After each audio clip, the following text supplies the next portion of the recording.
Thank you, Madam President. We have you as present. We have Member Dockweiler. She's on her way, so I'll let you know when she arrives. Okay. Dr. Cantu. Here. Member Hughes. I am here. Member Hudson. She's also going to be a tiny bit late. She had some work stuff to handle. Perfect. Member Carlton. Here. Member Walker. I'm here. Member Else. Here. Member Arscata. Here. And Member Keys. Here. Madam President, you have a quorum. Thank you, Joseph. I'd also like to note for the record that we're joined by Deputy Attorney General David Gardner. Will everyone please join me for the Pledge of Allegiance?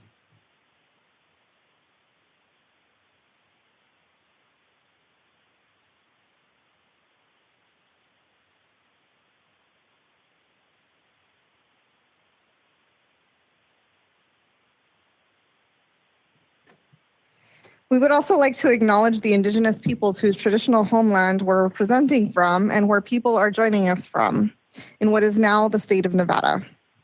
The Numa, also known as the Northern Paiute, Nuwu, Southern Paiute, Washishu, Washoe, and Niue, Western Shoshone tribes. As we get started with the agenda, I'd like to go through a few housekeeping items. You'll notice that some of our participants are joining us virtually, so I ask your patience with any technical difficulties we may encounter. And I'll note for the record that all of our meetings are live streamed with closed captioning, so if anyone wants to join us via the live stream, that would be awesome. You can also submit public comment if you're participating via live stream or online to nbboarded@doe.nb.gov. I'll repeat that again in a few. I'll remind participants to please turn off your microphone or mute yourself when you're not speaking, and remember to turn your microphone back on or unmute when you'd like to make a comment. Of course, remember that you're on video and being broadcast on the live stream in the Nevada Department of Ed's website. If you'd like to be recognized to make a comment, please feel free to gesture on the screen and I'll acknowledge you. If I miss your indication, especially those of you that are sitting to the sides of me, please either poke me or get somebody to get my attention. My peripheral vision is obviously not very great. All of today's meeting materials are available on the board's webpage. I trust that when board members aren't actively engaged with their screen or actively engaged in the meeting, they're looking at board materials. Okay, we are going to move on to first comment period. Joseph, I'll note for the record that we've been joined by Dr. Dockweiler. Under agenda item number 2, I'll remind the audience that comments at this time are limited to the items on the agenda. So please be sure to fill out a comment card and then turn on the microphone and begin by stating your name for the record. Please note I'll limit comments to 3 minutes. I ask that Member Hughes will be my timekeeper. We'll take public comment up in Carson City first and then down here in Las Vegas. If you're unable to attend in person, I'll repeat the email. Please provide public comment via written statement to nbboarded@doe.nb.gov before the close of the meeting. We will read them into the record if we receive them before the meeting is closed. Are there any public comments up in Carson City? Yes, Madam President. We first have Patricia Hadid. Thank you. Please proceed. She's coming up to the microphone.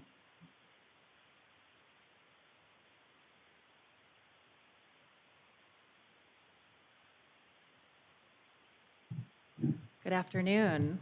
Patricia Haddad, Director of Government Relations for the Clark County School District. It's nice to see you all this afternoon. Commenting on agenda item number 8 in relation to the regulation for school start times. You will also be hearing from Mr. Pushnik, who is our General Counsel for the Clark County School District on some other matters, but I would like to respectfully offer some perspectives on why the proposed regulation to limit school start times has some problematic components to it. So first, the proposed regulation components fail to account for the operational and practical challenges faced by the school district and the families that we represent.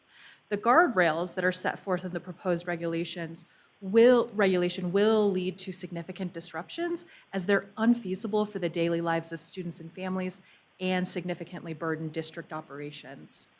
And we know that proponents of the statewide limit on school start times have stated that this is a strategy that's supported by research. However, the research claimed to support this argument actually lacks adequate evidence. In conducting a thorough review of the existing peer-reviewed studies on the impact of school start times on student outcomes, we found that results are inconclusive, with no consistent evidence linking delayed start times to improved academic achievement. In some cases, such changes were even found to have a detrimental effect. Moreover, though, there is a significant gap in the literature regarding the effects of delayed start times on school district resources and various community factors. These factors include safety concerns for young children, limited time for athletic and extracurricular activities, adjustments to after-school work hours, childcare arrangements, and scheduling for parents and families. Yet, the efforts of the state board to understand whether students and families here in Nevada actually want this sweeping change to occur, I don't think have reached their intended audience. In the current draft before the board today, districts are being asked to collect feedback from students after a change has been implemented, with no pathway for amendments in response. As this proposed regulation is not required by statute, proceeding with the regulatory process without gathering the input of students, families, and community members first is problematic. As has been stated many times by members of this board, present company included, we must prioritize the needs of students over adult problems. So we urge you to prioritize the voices of students, families, and community members and better understand their needs before continuing to consider such a sweeping change. Thank you.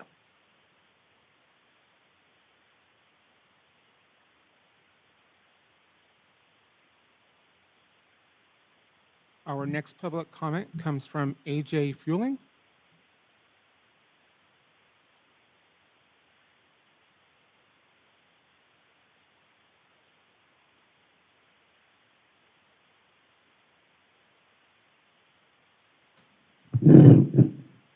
Thank you, board members. My name is AJ Fueling. I am the superintendent for Carson City School District.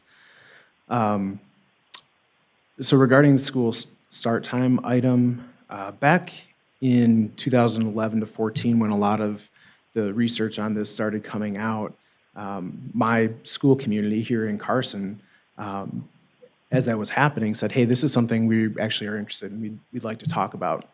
And so in the fall of 2014, Carson City School District actually had a school start time committee that came together to talk about the research and talk about the implications in the community. My wife was actually on the committee, so I do know it actually happened. After about 6 months of research and deliberation with many stakeholders, the answer that came back from the committee was, or the recommendation was not to go forward with it. And generally, I would say no one disputed the research about it, but community members that had come in talked about the disruption to workplaces and employers that were dependent on student workers, disruption to families that depend on kids, either to work to support the family or to watch siblings, delay of already late nights for athletics and other events and forcing kids to be up even later doing schoolwork. And if elementary start times were left alone in that process, then a doubling of the transportation fleet and drivers needed to run those. And the community was not interested in potentially moving elementary start times before secondary, and they did not want them pushed back further. So as a part of our strategic plan, this is something that we will be revisiting again. This is actually embedded in our strategic plan to continue to have conversations about this. And I think it's important because the community can have a conversation about this without state direction, just like many rural communities have had conversations about 4-day school weeks.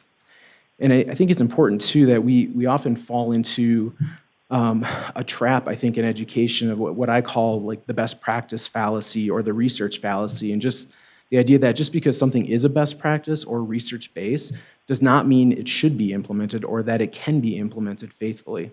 K-12 education policymakers, I think, often feel like they have to do something about best practices or research when it comes out. And I think local situations or resources better dictate if implementation makes sense or is even possible. I'm sure there's research out there saying more intensive one-on-one time with tutors for all students leads to better outcomes. However, districts are not resourced in funds or time to always make that happen. Research supports expertly individualized instruction for students in a classroom. We're not resourced in time or capacity to make it happen perfectly, but locally we see value in it, so we do make efforts to make that happen. There's strong research that supports the teacher in the classroom makes the biggest difference in academic achievement in the school setting, and our local school community stakeholders would strongly agree with that. So let's focus on what it would take then to get Tonopah High School fully staffed with certified teachers, or high schools in Vegas or in Elko. Make it so the superintendent in White Pine doesn't have to teach music classes at White Pine High School. My time up. You're out of time, I'm sorry. Yeah. Can you please make sure and submit that to the board email so that we can get your full comments into the record? I can certainly do that. Awesome, thank you. Thank you. Madam President, we'll now move on to written comments. First one is from Charlotte Hong. I'm a junior at Silverado High School, and I am in support of having a later start time for our high schools. I believe that doing this will benefit students greatly. Not all students have the privilege of being able to stay after school to talk to their teachers and counselors about their grades, assignments, tests, etc. Many students rely on school buses to take them home, while others only have their personal ride available for a short period. On top of that, Silverado High School, like some other schools in the district, operates on a traditional 7-day schedule. This means that students and teachers are short on time frequently. And so, most students have to either find a rare lull in the class period to discuss with their teacher, or to go early in the morning when teachers can be busy with meetings, preparing for the day, or still making their way to school. Having a later start time would allow students to still arrive at the same time they do currently, but now have the opportunity to talk with their teachers or counselors, punctually arrive at school, and have time ample enough to eat their breakfast. Our next one is from Claudia Mejia. Dr. Mejia writes, the Nevada State School Board of Education has begun drafting regulation that will seek to delay school start times for high schools in the state to no earlier than 8:30 a.m. The Nevada Psychological Association supports delaying high school start times given the psychological health benefits associated with this change.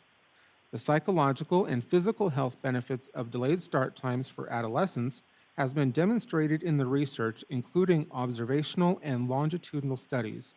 Based on this empirical evidence, California state legislatures passed a law in 2019 requiring high schools to begin classes no earlier than 8:30 a.m., becoming the first state to mandate this change as SB 328 went into effect in 2022. The Nevada Psychological Association supports the delayed high school start times for the following reasons. Teenagers require on average 8 to 10 hours of sleep per night per the American Academy of Sleep Medicine in 2023. There is a high prevalence of sleep problems such as insomnia, sleep insufficiency, circadian rhythm disruptions among adolescents. Insufficient sleep is associated with difficulties in mood regulation, decreased attendance, and negative student behavior and classroom conflict. American Psychological Association referenced in 2014. Later school start times are associated with the increased sleep for adolescents, according to the current sleep medicine reports of 2018. Significant positive changes for students with delayed start time include improvements on-time attendance, academic performance, and graduation rates per the National Sleep Foundation in 2017. Psychological benefits of delayed start times include improved mood, decreased attentional and behavioral problems, improved mental health and greater psychological health among adolescents, including decreased depressive symptoms, decreased peer relational problems, and increased prosocial behaviors, as well as increases in emotional regulation, attention, memory, and learning. Thank you for consideration of our position on this issue. Our next comment comes from Dr. David Jensen, Superintendent of Schools for Humboldt County. Dear President Ortiz and esteemed members of the State Board of Education, I am writing to express my deep concern as the Superintendent of Humboldt County School District regarding the proposed regulations pertaining to school start times. While I understand the research on student sleep and well-being, I maintain that decisions concerning school start times should be at the prerogative of local school districts. Our school district, like many others, face numerous operational constraints that significantly impact school start times. These constraints include those noted by NASS, including the length of the instructional day, the availability of transportation, collective bargaining agreements, walk zone sizes, and the scheduling of extracurricular activities and athletics. Implementing mandated changes to school start times without the necessary additional resources to address these operational challenges would negatively affect our students and would constitute an unfunded mandate. In contemplating this change, I believe the State Board is remiss in considering the impacts on rural schools and school districts. With 2 high schools in Humboldt County, some students are traveling as far as 50 miles per day, one direction, in order to attend school. For those students that participate in extracurricular activities, this could have students returning home late into the evening, traveling long distances, and creating safety concerns. Consistent with the letters submitted by NASS, I question the State Board of Education's authority to regulate school start times. The broad interpretation of NRS 385.075 and 385.080 overlooks the legislative intent of granting local school districts control over public education, as explicitly stated in NRS 385.005. As a former State Board of Education member, having served on the State Board for 3 years, I don't recall SBOE previously seeking to override local autonomy and decision-making regarding the provision of education in our communities. Were I currently on the board, I would strongly advise against taking this position and pitting the State Board of Education against local school districts during a time when we should be finding commonality. Rather, I would implore the State Board to discuss on issues including education funding, addressing staffing shortages, reducing legislative mandates on public education, and expanding pre-kindergarten programming. I appreciate the opportunity to engage in this dialogue with the board earnestly implore that the school start times remain under the purview of local school districts, guided by the informed judgment of the Board of School Trustees for our representative districts. Our next public comment comes from Diego Ramirez. My name is Diego Ramirez, and I'm a junior at Silverado High School. I am voicing my support for implementing a later start time for our school districts. Chronic absenteeism has been a large issue at my school, and I, alongside with many of my peers, strongly believe that a solution to this is pushing back our school start times. Nationwide, the average school start time is closer to 8 a.m. This allows students more time to get a healthy amount of sleep, to eat breakfast, and to make it to school on time. A later school time within CCSD is a very viable solution to many of these issues. And that is it for public comments. Thank you so much, Joseph. I'm going to move down here to Las Vegas and start with Luke Pushing.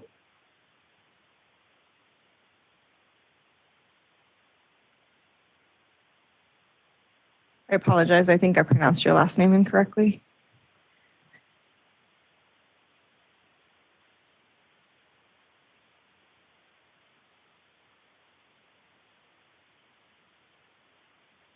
Okay. Good afternoon. My name is Luke Pushing. I'm General Counsel for the Clark County School District, and I'm commenting on item 8 on your agenda. CCSD firmly believes that school start times must be established by each school district after taking into consideration the needs of each community and the funding allocated to each district. The Nevada revised statutes provide that a local school boards, not the department, has the established and legislatively delegated responsibility to establish school start times. Local school boards have been delegated by the Nevada State Legislature the authority necessary to maintain control over the education and the schools within their respective districts. This is not only logical, but is necessary, because the one-size-fits-all approach will not work in Nevada. NRS 385.005 logically provides that these rights and powers, which are the local district's powers, may only be limited by other specific provisions in the law. CCSD has yet to find a specific provision in the law that authorizes the department to establish school start times. And respectfully, an overbroad interpretation of 385.075 does not provide such authority. In fact, case law provides that statutes must be read together. Therefore, logically authorizes local school districts to establish the start times. On August 14th, 2023, I sent this letter to the department asking for the legal arguments that the department is going to use to be able to establish these bell time regulations and whether this is ultra vires or not. I have not received a response. It is clear that the Nevada State Legislature has not authorized the department to make this type of sweeping change to the education system in Nevada, and CCSD will take all steps, including litigation, to prevent any ultra-vires decision by the department on this particular issue. Thank you. That's all I have right now. Yes, member. Sorry, go ahead. Okay, thank you. And I know it's not appropriate to have dialogue with public comment, so I won't address my question to the commenter. I'll address it to staff instead. I did not make all of the workshop hearings, so if staff could just look up and possibly remind me, not right now, but later, if not in another day, how many workshops CCSD actually participated in and shared those concerns at the beginning of this process, it would be very helpful for my recollection, and since I did miss a couple meetings. Thank you, Madam President. Thank you, member Carlton. Okay, I will move on to Ed Gonzalez.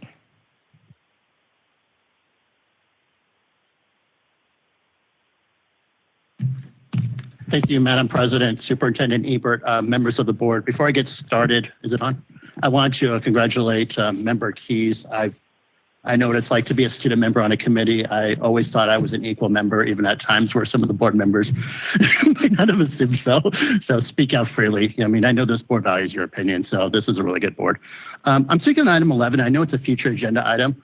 As you know, I'm going to talk about NRS 388G and the school organizational team structure and training. Member Dockweiler was present. We had a training, County Commissioner Tick Sigerblood had a training with SOT members on the east side as part of the process of creating an east side CAB. We've actually had 2 meetings about it. The second one was on training with, I presented along with Linda West, who is in charge of SOTs for the Clark County Education Association. We learned a lot at that meeting. We've had good participation from ESCA, from parents, from principals as well, which actually sort of surprised me. They just want to get information. But I can tell you what they don't know, especially some of our newer principals, is like, what are the changes? Like from state law, even the State Board of Education. I gave a history of the reorganization. Linda West talked about SOTs. But when we heard feedback, it's like people are trying to piecemeal together information. Now, I know that the CCSD is working with the department and coming up with some new training as mandated under the regulation you guys passed in September, or I should say was finalized by the Legislative Commission. But if you go to the reorg website, you can tell it's a couple of years outdated. Information is just hard to find. When you see principals just going, I'm just trying to find information everywhere, that's not a good sign. And so I just wanted to highlight, as we look forward to this, because we have budgets coming up in the next 2 weeks. I know Member Dockweiler is waiting those meetings as well as I am on mine. I don't know if I said for the record. For the record, my name is Ed Gonzalez. I'm president of CARES for CCSD. That stands for Community Alliance for Restructuring Education Systems. And our sole purpose is to train people for the reorganization. I'm glad we're starting on the east side. I know Member Carlton appreciates that too, because they got a lot of money. They got $40 million in the carryover. The recent legislation says if they don't spend it within 3 years, it's going to go back to the state and it'll get redistributed through the pie, which is not something anybody I think really wants to do at the schools. So we got to figure out what we can do to help improve education, get more parental involvement. And I think people want to be engaged, but they simply don't know what the training of what to do. So as we look forward to the next meeting, just take that in mind. And we're hoping to have a couple more in September, and then keep training people because you can never have too much training. So with that, I think my time is up. So thank you. Mr. Gonzalez, can you make sure we get some invites to those? Will do. So as soon as we have that, those dates set up, I will make sure that the board gets invited if you want to come. And I think feedback is great. Yeah. Just because you guys have such a different perspective on what it is as being the board who sets the regulations. So thank you. Thank you. All right. The last card I've got is for Gil Lopez.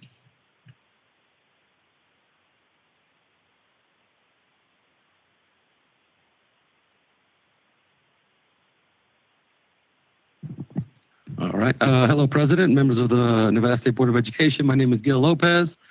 I'm with the Charter School Association of Nevada, representing 67,000 students in the public charter school system. We're here to share some concerns regarding the proposal for a uniform start time for school schedules. First, I would like to acknowledge our support for the overarching goals of the department and also the board, which include fostering academic achievement and ensuring the well-being of all students in our great state. We share these objectives and are fully committed to provide quality education and opportunity to Nevada's youth. One of the core principles of charter schools in Nevada is our autonomous nature. Charter schools were established to provide innovative and flexible approaches to education, tailored to the unique needs and preferences of their respective communities. I also want to note that some of our campuses do encompass K through 12 systems, K through 8, 6 through 12. So there's a lot of overlapping between elementary, middle school, and high school. And flexibility is key to making these campuses successful. We believe that imposing a uniform start on public charter schools could undermine the very autonomy and flexibility that makes them successful in meeting the unique needs of their students. Public charter schools often collaborate with local stakeholders, parents, to determine the most suitable schedule for their student body, taking into account such factors as transportation, community needs, and specific educational models that they have at their own campuses. We respectfully urge the Nevada State Board of Education to recognize the importance of preserving the autonomy of charter schools and allowing them to continue to adapt their schedules to the needs of their communities. Thank you very much for hearing us our concerns. Thank you, Mr. Lopez. And that concludes public comment number 1. May I have a motion to approve the use of a flexible agenda, allowing me to take items out of order if necessary? I hear a motion by member Carlton. Second, member Dockweiler. Thank you. All those in favor? Aye. Any opposed? Any abstentions? Seeing none, motion carries. So I'm going to move on to the president's report, and I would like to start off first and foremost by saying welcome back to the 2023-24 school year. It is in full swing for pretty much all of our schools at this point. I want to thank our teachers that are here today and administrators for all that you're doing to ensure that our students are getting the best education they possibly can. That being said, I'd like to take a 30-second moment of silence. We lost quite a few children over the summer. Sorry, I'm going to get emotional. And we just lost another one this weekend in the flooding. And so I want to recognize that our classrooms are a little less full this year because of what has occurred over the summer. And to the point of some of our lengthy discussions, right? Mental health still continues to be a major challenge for our kiddos. And so I want to take a moment of silence for all the kids that didn't get to start the school year this year.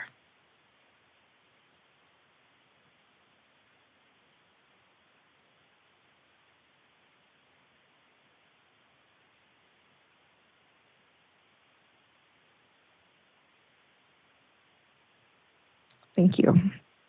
Okay, now I've got a couple of updates from board members. I'll start with my own. I had the privilege of attending a really great conference in July that I didn't get to talk about when we last met. It's the National Association of Latino Elected Officials, and it is one of the best organizations that I've gotten to be involved in since I took on this role. They have probably been the best source of professional development that I've had. But I learned a lot of great things. And what stuck out the most that I wanted to share, not only with my team, but the community, is the similarities in all of the challenges that we're dealing with across the country. So a great majority of the members that I interacted with at that conference are actually school board members, not state board. The state board is not a thing in every state, believe it or not. And so it was really interesting to hear the perspectives of other states and other school districts. Literally all of the same issues were repeated over and over again. The big topics were really around the community impacts on education. So whether that's economic development and the ability and the availability of good jobs for families, it was around housing insecurity and the ability of affordable housing for families. And it was interesting to hear the perspectives of folks from around the country and hear how similar all of those things are to the challenges we're having here in Nevada. I think there's a couple other board member updates. I'm going to open it up so other folks can talk about anything new and exciting that's happened. Ms. Hudson, I know, has taken on a new role, and I'd love to hear a little bit more about that. Member Tamara Hudson. This year, I'm currently a student success facilitator. So it's a new position at an elementary location where I'm focusing more on the social and emotional learning of students' needs. And then we were able to create they call it a Zen Den. I call mine a Chillville for kids to come and reflect. I'm also incorporating like restorative circles in the classroom. It's kind of a cool room. Like I'm still doing pictures because it's awesome. Like I'm really excited. We did attendance lessons and like had all the classrooms come in and tour, talked about the importance of attendance and their behavior, and then just how to communicate and address some of their social needs. And it's a safe place for them to come in. So that was kind of awesome. And then I don't know if this is another place but next year I just we got approved to open up a new school, a charter school for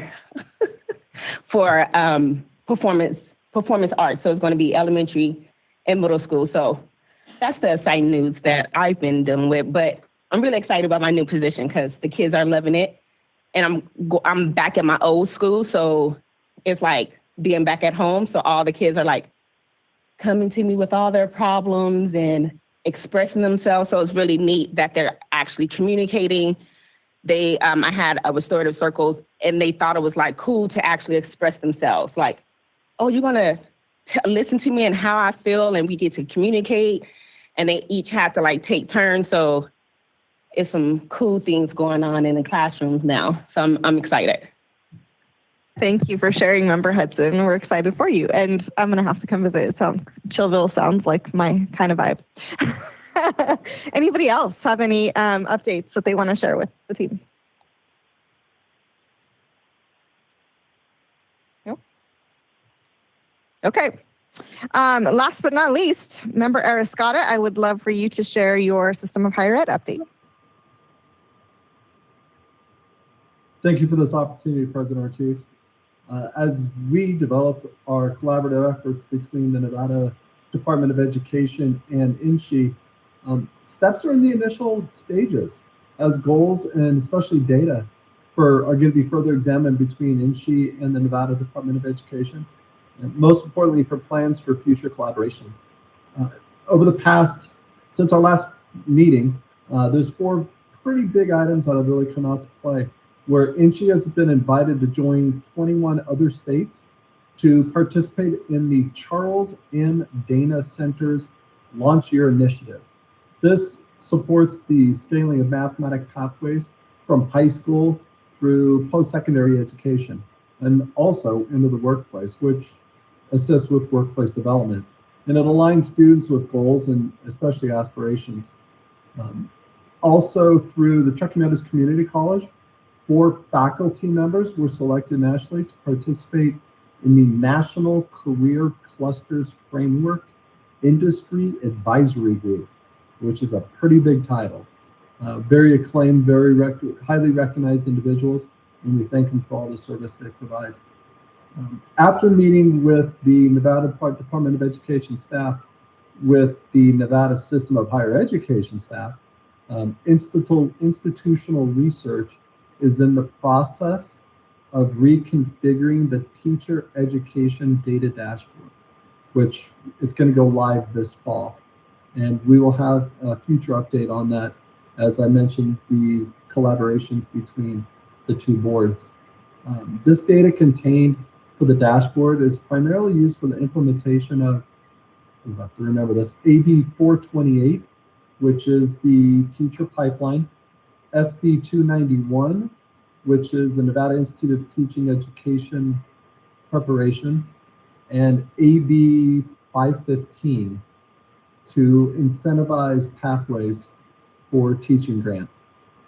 Last but not least, beginning tomorrow morning at the Board of Regents quarterly meeting, ARSA Academic Research and Student Affairs, our committee will receive presentations on the INSHE Annual Financial Aid Report for the Foster Youth Waiver Program, which we are highly looking forward to in order to provide everyone in the pathway for higher education. And Madam President, that is short and condensed, and thank you for this opportunity. Thank you, Member Arascata.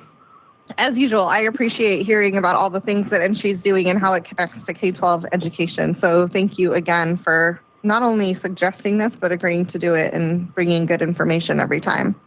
I think, if it's okay with you, I'd like to add a little request to that.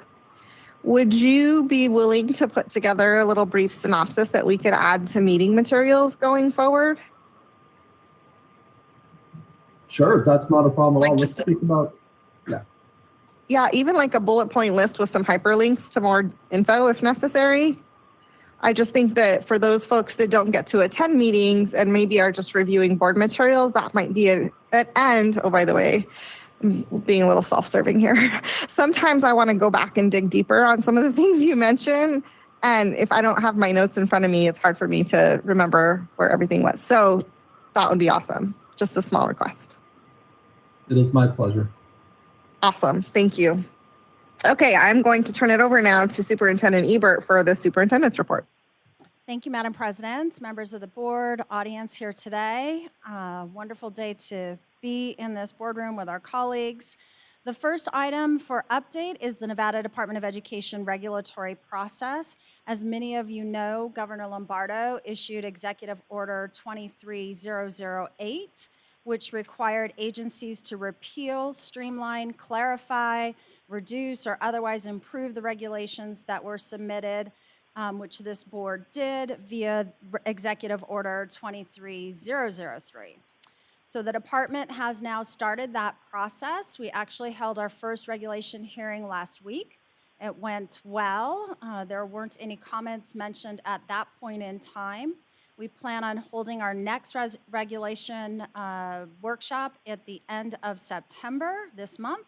And then also we will continue all the way out through once a month until we have reached all of those items that were in, I believe it was over 100 pages that we provided you prior, as well as the implementation of statute that the legislature passed, the governor signed, that we must implement. So we're looking forward to providing that information. As a reminder, we created a little handout for all of you. It is on the website as well.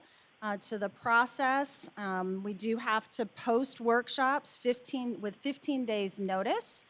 After the workshop is workshops, multiple, sometimes I know that we would like to believe that things get one and done in conversations, but sometimes we have to iterate multiple times different topics. So there might be multiple workshops that transpire over time as we gain input in future regulations, either the board or the department or the Commission on Professional Standards. You see the timeline there for working in the regulation language. Once that is drafted, LCB has the final regulatory language. It returns it to the appropriate entity in approximately 30 days. A public hearing is scheduled with a 30-day notice at that point in time for adoption of the final regulation language. And then we move forward after the regulation is adopted by the Department of Education or the State Board of Education. It is submitted for approval to the Legislative Committee. We as a department have, followed this process many times. The Legislative Commission has approved most of the language, but my colleague to the right, I will remember, not always approved. They ask us to go back and look at language at times and get more input. So that is the process. I wanted to make sure that everyone on the board was aware of where we are right now, and then also to the public as we continue to move forward. The Superintendent Ebert, Sure. can I interrupt you for just a second? Can you share your notes with me so that I could turn that into a cute little infographic for board members and future board members as a training tool? I think that would be helpful. The one pager or Oh, the language? Stop it immediately. I did not realize we had it. I'm trying to beat you to the punch now. Thanks for reading my mind. You're awesome. I apologize for the interruption. Yeah. Oh, thank you. Yes. So the next, I'm sorry, was there any other questions? I should have paused for that item. No? Okay. The next item is accountability. Both in Assembly Bill 400 and Assembly Bill 98 of the 82nd session had language specifically to look at accountability within our system of schools that we have. In Senate Bill 98, it specifically asked the state superintendent of public instruction to develop metrics to look at mathematics, English language arts, science, career and technical education, as well as recruitment and retention of staff. And so I've been working with the governor's office. They have asked us to focus specifically on different grade levels, as opposed to, saying everything that we have. This is not meant to, the metrics are not meant to distract from or replace or remove any processes that we already have in place. But just like this board, narrowing focus in specific areas that we can look back at the $2.6 billion. Thank you again for everyone that made that happen. The $2.6 billion that was invested in K-12 education, and that we see our youngest learners, our Read by Grade 3 program, that they are on track, on grade level. By grade 3, we had great success prior with the funding that was made available that was competitive at that point in time. But as we know, the funding formula now has made the funding available to all of our students. At the middle, if you will, grades 4 through 8, looking specifically at mathematics. Our proficiency in that area at the middle level is not where it needs to be. And so we're looking at specific metrics there. At high school, we've done a great job as a state looking at expanding our career and technical education courses, our dual credit, making sure that we maintain our AP, IB work in that area. We've done been awarded as a state in the past for our work in those areas. We want to continue and amplify that work. I actually had Member Arascata a meeting with your new interim chancellor yesterday to talk about how we can ensure that dual credit is moving forward and that all of our students have access to that great work. And then finally, looking at recruitment and retention and how we can, as we heard in public comments earlier, how we can make sure that we have an effective educator in 100% of our classrooms across the state to support all of our children. That work has been conversations, as I noted earlier, with the governor's office, with superintendents, iterating the process. And again, just getting that laser focus on a few metrics that we then can come back as a state and look where we are. I always love celebrating, and we do this quite often with our CSI and TSI schools, where we have those successes, right? To make sure that we have the space to share where we're successful, and those school districts and individual schools and principals can learn from each other. So we're really excited about that work and should have updates for you at the next meeting. In relation to AB 400, also is the Commission on School Funding work, and also SB 98. So at this point in time, I'm going to turn it over to Deputy Peterson, who led with Chair Hobbs a wonderful meeting a week and a half ago in regard to all of the work that the Commission on School Funding is required to do. By law, they were required to meet prior to September 1st. They did that, and they will continue to meet throughout the biennium. So Deputy Peterson, please. Superintendent Ebert, do you mind if we take questions about the previous item before we move on to the next one? Oh, absolutely. So you just fed us with the fire hose on that one. But I'm curious to know, that's an awful lot of additional work for the Department of Ed. Were you granted additional positions to go through all this new assessment requirements? Because I don't know how you're all going to get that done on top of all that you already have going on. Thank you. For the record, Superintendent Ebert, we did not receive additional positions in relationship to these two bills. We did receive support in other areas, but being intentional, we have assessments that we've been using. For example, for Read by Grade 3, it is in NAC that we use MAPS.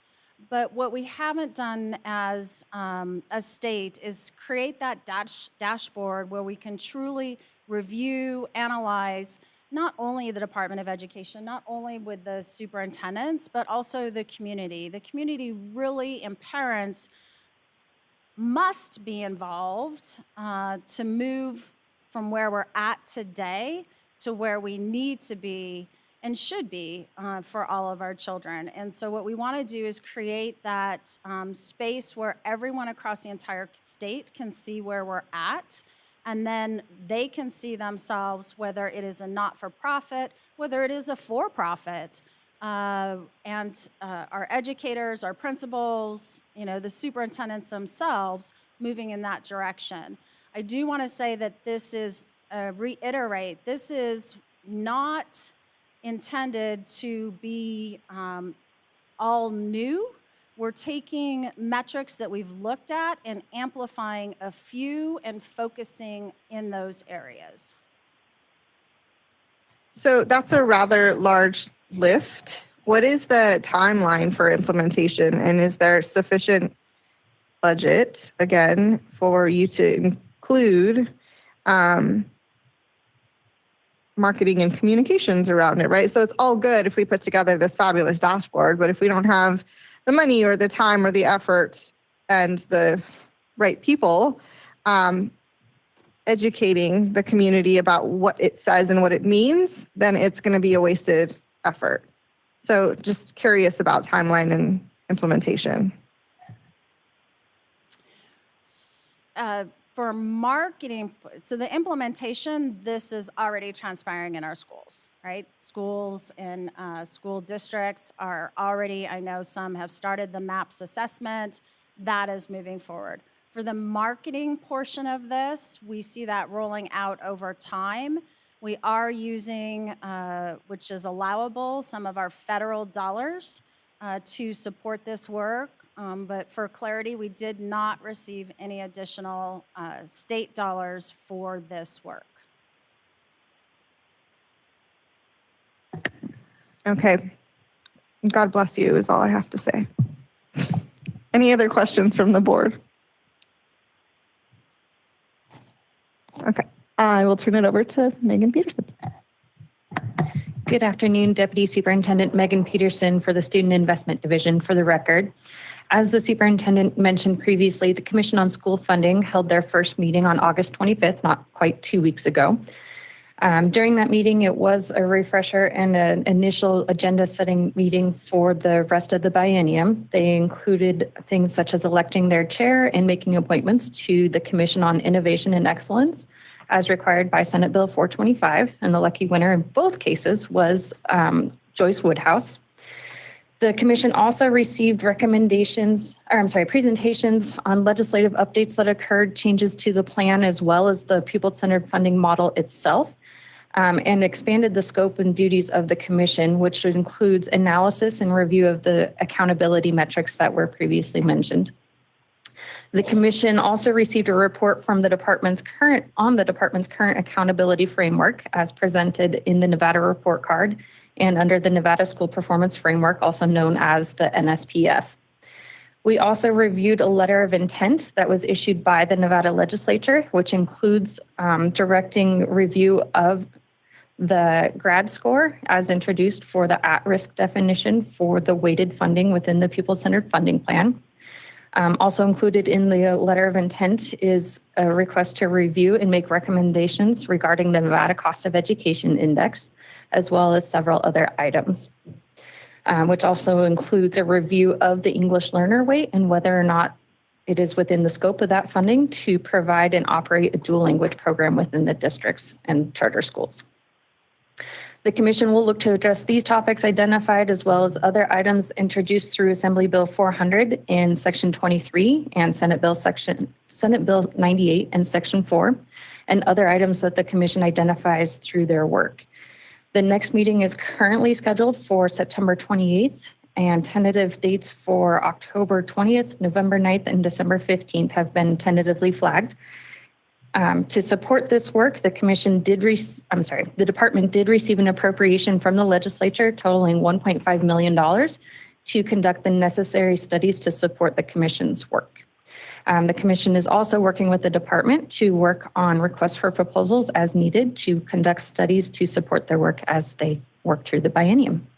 And I will pause for any questions. Thank you, Ms. Peterson. I'll start. You mentioned 3 LOIs, letters of intent. Who were those from again? Deputy Peterson, those were provided to us from the legislature. Okay, and the third one you said was a review of the ELL weight to see if it's sufficient for paying for dual language programs? That is correct. They do realize that's kind of apples and oranges? That is the request to review by the commission for additional analysis and what that can or cannot provide. Okay. Yeah. I'll just leave it there. I hope they'll invite experts to talk about that because that is 2 completely separate things. Now, when you said there was the Commission on School Funding and this other committee that Joyce Woodhouse is chairing both. What was that second committee? Deputy Superintendent Megan Peterson, Joyce Woodhouse will be serving as a commission member on the Commission for Innovations and Excellence. Commission on, okay. If I recall correctly, I have to appoint someone to that as well. That is another requirement under the bill, yes. When will that show up on our agenda or? That is currently in the agenda making process. I don't know the exact date yet.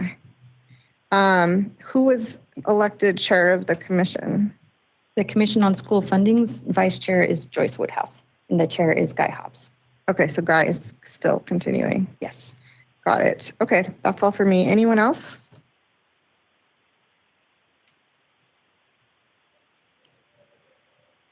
Okay.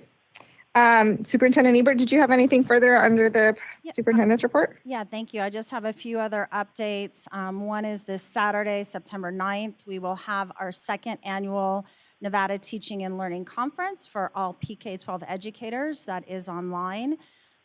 We have 2 very exciting keynote speakers as well as over 100 sessions.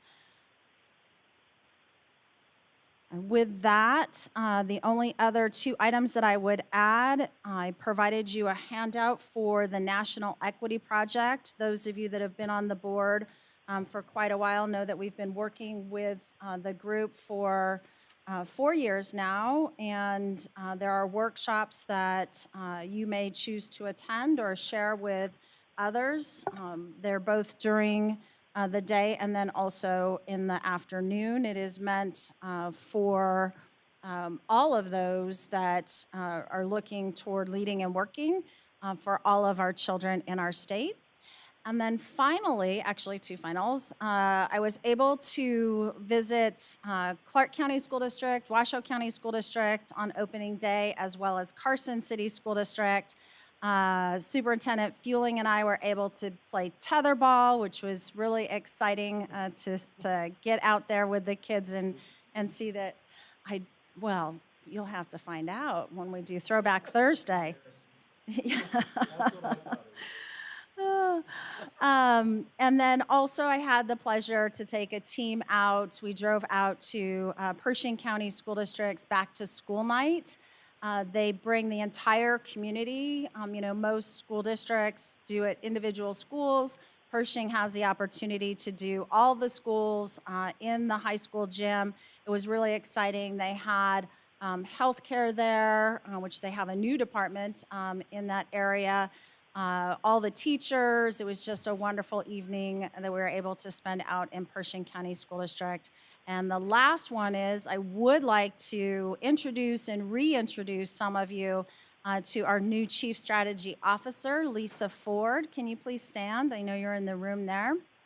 Lisa is rejoining us. She served in the Department of Education for almost a decade, and then served most recently in Nye County School District as the Director of Special Education. So we're really excited that she has rejoined the team. Her talent being most recently working in a school district and now has brought that skill back to the department, and we're excited to have her join us. Lisa, would you like to say anything? She's coming up. Okay, great.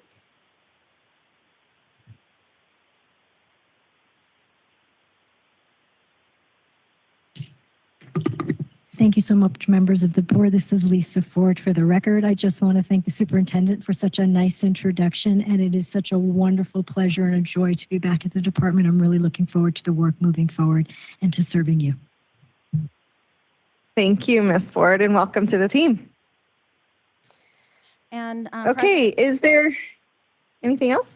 Yeah, I was just going to say thank you, President Ortiz. That does conclude my report. Awesome. I will open it up now for questions or comments from the board.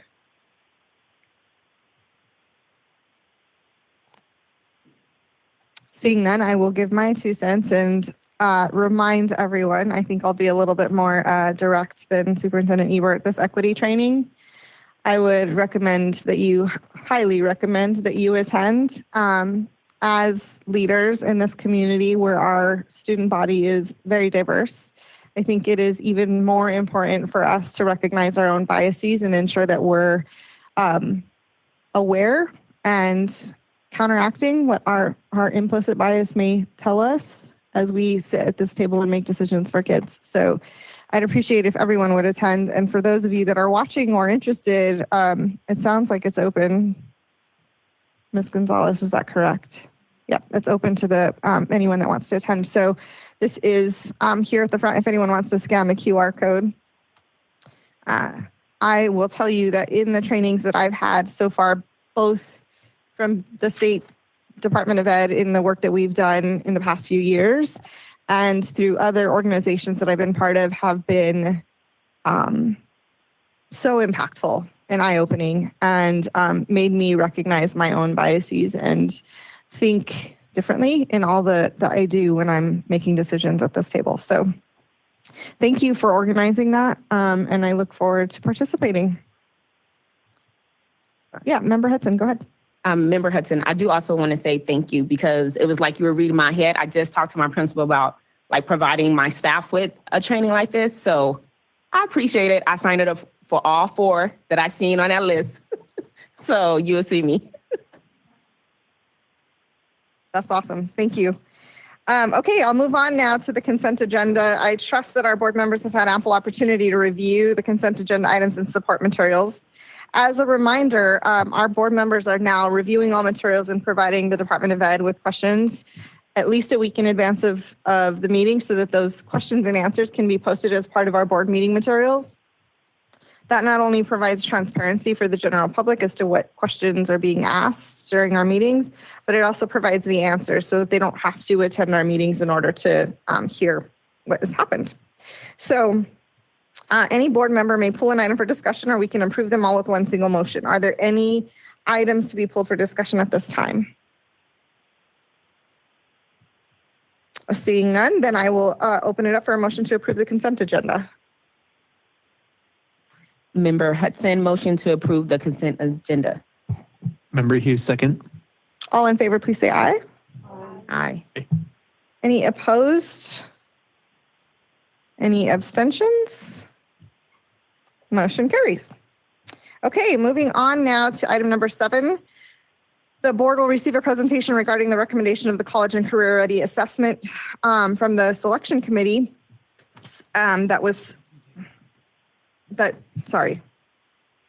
assessment selected by the committee that reviewed the request for proposal. This presentation will be provided by Peter Zutz, Director of Assessment, Data, and Accountability Management at the Department of Ed. Please proceed when you're ready, Mr. Zutz. Thank you very much. Good afternoon, State Board of Education. And thank you for the opportunity to provide information on the results of the recommendation of the recently completed state procurement process for the Nevada College and Career Readiness Assessment.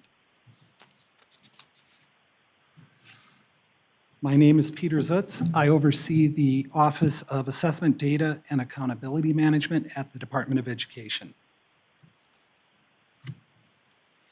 Before we get into some of the subsequent slides, let's align this work with the STIP. The College and Career Readiness Assessment aligns to goals 3 and 4 in the department's statewide plan for the improvement of pupils, otherwise known as the STIP.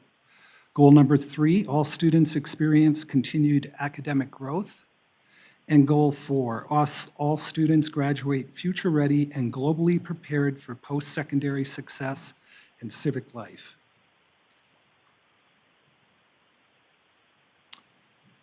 This slide provides a very brief timeline of the CCR. So College and Career Readiness, I'm going to use the acronym CCR, or the initial CCR, College and Career Readiness Assessment, beginning in 2013 with AB 288 that mandated the selection of a CCR assessment, to 2017 when the state began using the CCR as its federally mandated and reported high school assessment for mathematics and English language arts. The board's requirement to select, it is the board's requirement, I should say, to select a college and career readiness assessment as was adopted in Assembly Bill 288 in 2013. NRS 390-610, Section 1 details the requirement of the State Board of Education to select the College and Career Readiness Assessment for administration to all students in grade 11. Let's take a look at another timeline here. This provides a very brief overview of the proposal process for the College and Career Readiness Assessment procurement process, beginning last September 2022, when the State Board rejected the initial recommendation, to 2023 and the State Board subcommittee work and the release of the RFP and the valuation and scoring of the proposals. The Evaluation Committee, simply put, is the body responsible for reading and scoring each proposal. The Evaluation Committee work was overseen by the Department of Administration Purchasing Division and included representatives from Nevada Workforce, the Nevada System of Higher Education, school district level staff, school level staff, school district level staff and school level staff, the Governor's Office of Workforce Innovation, the Nevada Department of Employment, training and rehabilitation, content matter experts, school counselors, school administrators, and parents.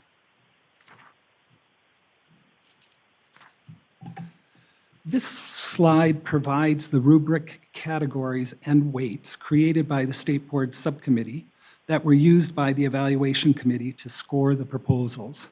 Project management, 20%, functional and technical requirements, 60%, equity, 10%, and cost, 10%. It is the recommendation of the Evaluation Committee to move forward with the ACT assessment. The next steps in the process would be, should the State Board of Education approve this recommendation, state purchasing will work with the vendor to finalize the selection process. And once the selection process is complete, the NDE will work with the vendor to coordinate implementation in all school districts. Thank you so much. This brings us to the end of this presentation. For any additional questions, don't hesitate to reach out to me at the email on the screen. Thank you again. Thank you, Mr. Zutz. This is Vice President Dockweiler. President Ortiz had to step out for a moment. So at this time, I would open this up for any questions. Does anybody on the board have any questions for Mr. Zutz? Member Hughes? Yes, Member Hughes, for the record, thanks, Mr. Zutz, for the presentation. One question I had, I know that we initially looked at the first set of recommendations a while back now. One of the concerns that we raised that the committee talked about was around, both the training that the scores were getting and sort of there was a big spread of scores, which sometimes can indicate there's not a lot of inter-rater reliability. So I'm just curious, do you have a sense this time around, like what's your sense about did that feel like a stronger process or did we see a smaller gap between how different evaluators rated each of the different proposals? So just curious more about process and sort of how your perspective and what might have changed and what might have felt better, if anything, in this go round. Peter Zutz, thank you for the question. So the training of the Evaluation Committee members is overseen by state purchasing, excuse me. We were invited to participate, so I can provide firsthand information on that process. It was thorough. All evaluators were given ample time, as much time as needed to ask any question they may have had on the rubric or the scoring criteria. So Member Hughes, we believe that all Evaluation Committee members went into the review of these proposals, applying the rubric and the weights and criteria as provided today in the presentation consistently. Thank you.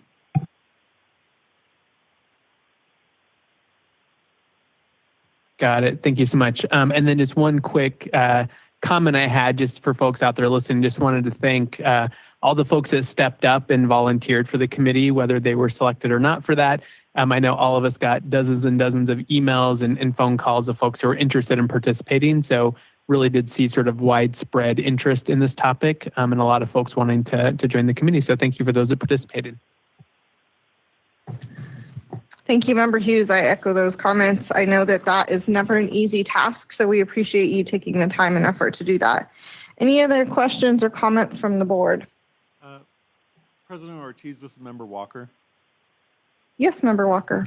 I think in addition to the volunteers, we also should thank the staff. I think when Peter came up, I said chapter 5. I mean, it's the 5th or 6th time we've gone through this. And so, the staff has taken our recommendations and really run with it. And I think they met our needs. And so thank you for the hard work.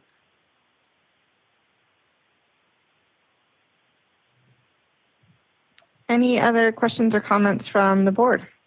Yes, Member Keys. I just had a real quick question about the committee. I know you listed off a bunch of people that were involved in it. I was just wondering if you got any student input with that, and if you did, what was their perspective on it?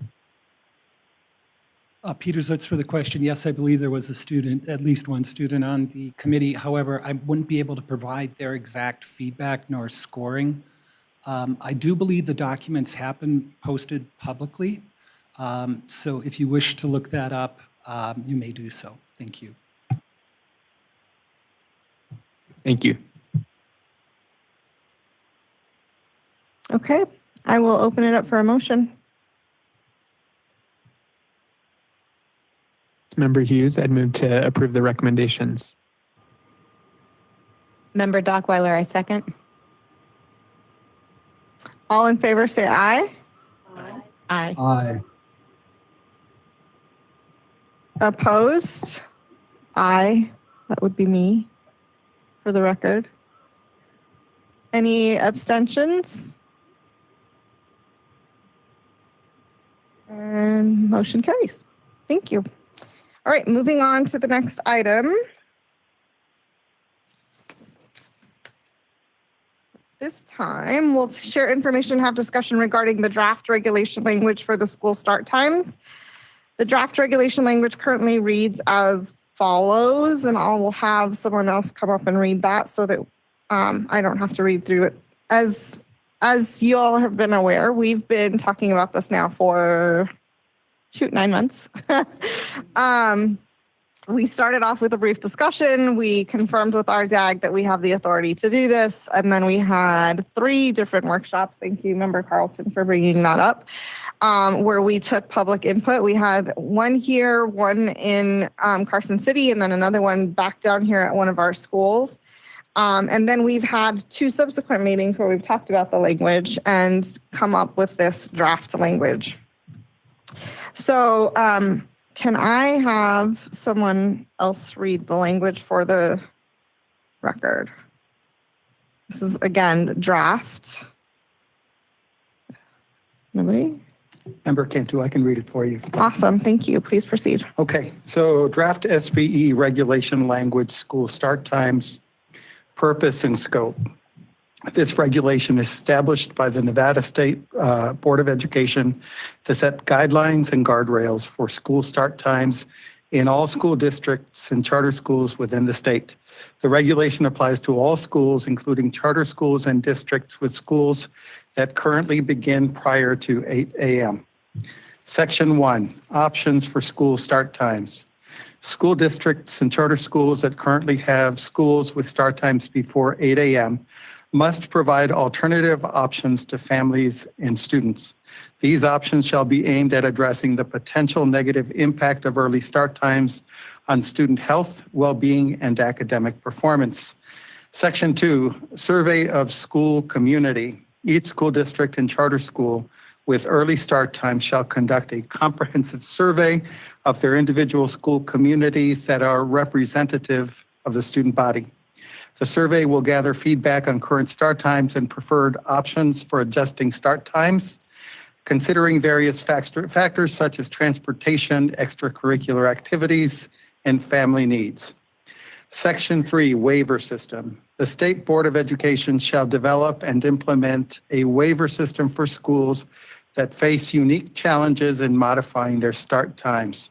School districts and charter schools seeking a waiver must submit their application to the State Board of Education no later than November 15th of each school year for consideration for the upcoming school year. Waiver applications must demonstrate a compelling need for noncompliance with the regulation and include a detailed plan to address the challenges faced by the school or district. The State Board of Education will review each application on a case-by-case basis, considering the best interests of the students and the school community. Section 4, gradual implementation plan. The implementation of start time options shall commence in the 2024-2025 school year with a gradual approach to allow for smooth transitions and adjustments. In the 2024-2025 school year, 25% of schools within each district and charter schools must offer alternative start time options. Each subsequent school year, an additional 25% of schools will be required to implement start time options until all schools comply with the regulation or have received an approved waiver from the State Board of Education. Section 5, reporting and evaluation. Each school district and charter school with start times before 8 a.m. shall submit an annual report to the Nevada State Board of Education detailing the progress of implementing start time options and any challenges faced during the process on November 15 of each school year. The State Board of Education will conduct regular evaluations of the impact of the regulation on student outcomes, academic performance, attendance, and overall student well-being. Based on the evaluation results, the board may make necessary adjustments to the regulation. Thank you so much, Member Cantu. I appreciate you reading that out loud, as it appears some people had not read it yet. So I will open it up now for discussion from the board members. Is there anything in particular that anyone wants to address? Yes, Member Dockweiler. Thank you, President Ortiz. This is Member Dockweiler for the record. My question is surrounding the holistic nature. Is it, for example, the survey of the school community? Is this the intent that the district survey the entire district, or can individual schools survey their individual schools to make decisions at the local, like at the school level, regarding whether or not a waiver might make sense for that particular school? So in my humble opinion, and I'm not the lawyer, but schools within CCSD that fall under the reorganization law would do that by school basis, because they are partially governed by their school organizational teams. However, for other school districts that don't fall under the school organizational reorganization law, I would assume that it would be by school district. However, obviously this is geared toward high schools, right? We're not going to ask parents that have kids in elementary school to make a decision of, about their high school start times if their kids aren't in high school. So I think it obviously needs to be done strategically and with fidelity. And then I'd also add that the survey needs to be well thought out and not lead the respondents in a certain direction, because I've seen evidence of that in the past. Perfect. Thank you, President Ortiz. Keeping that in mind, then, I think as we move forward with what this eventually will look like, that there does need to be some consideration for that individual flexibility within a district for each individual school and community. So Superintendent Ebert, can you make note of that so that we can make sure to mention that to LCB when we put this language forward, so they can come up with the right way to state that in the regulation? Yes, I can. Awesome, thank you. Any other questions or comments from the board? Yes, Member Keys. For the gradual implementation plan, I just wanted to, I personally think, and for the information that I have right now, that 25% starting out may be a little too lenient on school districts. And I'm going to ask the department for this. I probably should have asked prior, but I know at our last board meeting, we got some rough data on when, like how many schools started when.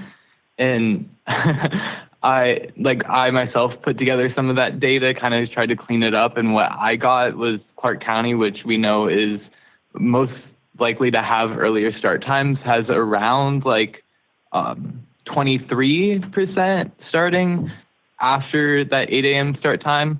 And I understand that data was rough data, but I was just wondering if you guys have compiled something like that. If I'm not mistaken, you said that you would, but I just wanted an update on that.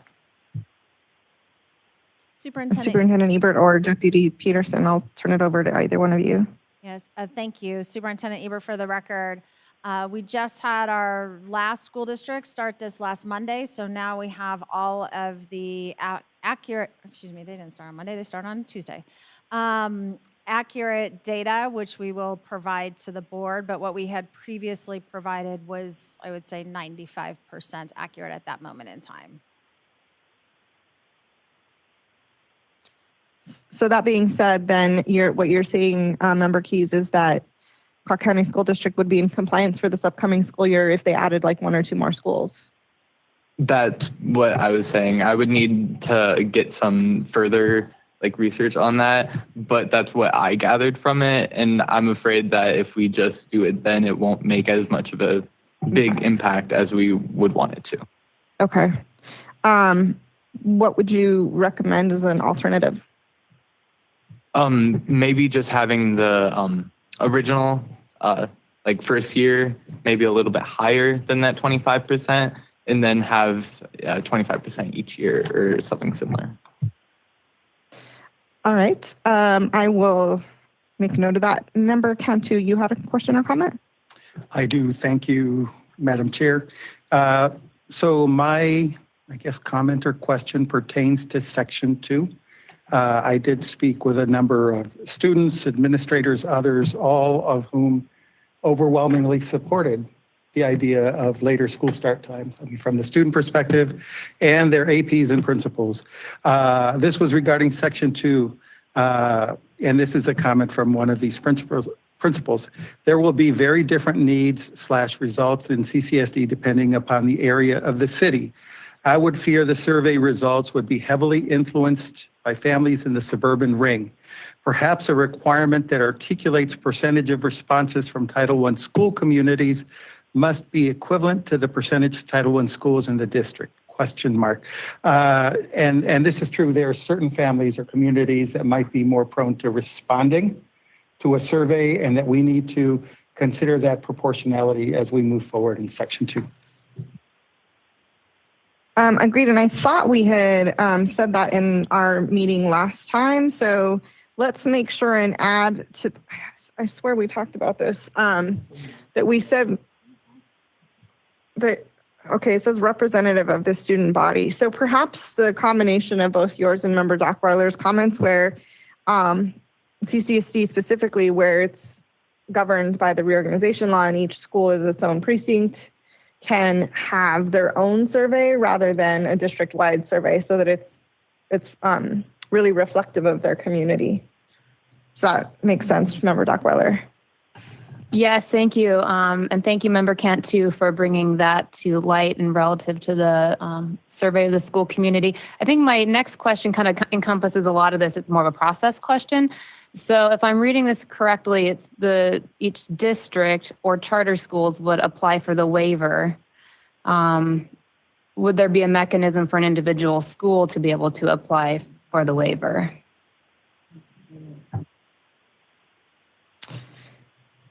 Yeah. Again, I think, and this is something we're going to have, Dag Gardner, we're going to have to determine if the 388G reorg law would come into play in this, so that the school individually could apply. I don't know that, I mean, then we're opening it up for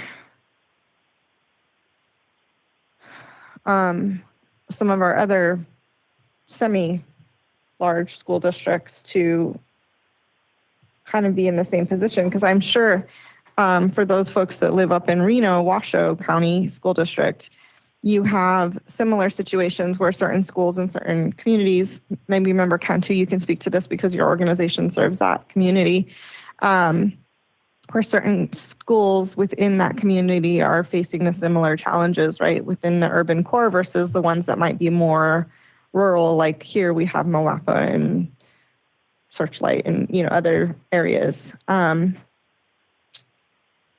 So perhaps, I'm going to put this out there as like a suggestion, we could say district/school, just to make it possible. If a district decides to do it wholeheartedly, they can. If a school decides to apply for the waiver separately, they can as well. That sound doable? Thank you. Yes, it's Member Dockweiler. I think that also allows the district then to comply with the law and maintaining that minimum 8 o'clock threshold. Say, for example, for 90% of their schools, but they may have one school where that may not make sense. And so that would allow for that that community's needs to be met. Yeah. So going back to your comment, Member Keys, if we changed this to say perhaps 40% of the schools in year one, and then 25% in year two and 25% in year three, that would get us to 90. And is 90% sufficient? I think so. Does everyone agree with that. So like if 90% of the schools are offering options for later start times, and I'm saying options because I want to continue to point that out, we're not doing a blanket California rule here. We're saying you must provide options to your families and students. And so as long as 90% of the schools are providing options or starting after 8 a.m., then we're in compliance. Does that work? I like that, but the concern with me does come up with the like, is that 10% going to be the underfunded schools that maybe need the extra help of the later school start time? And so that's kind of an equity question that we would need to address somehow. Member Keys, you're amazing.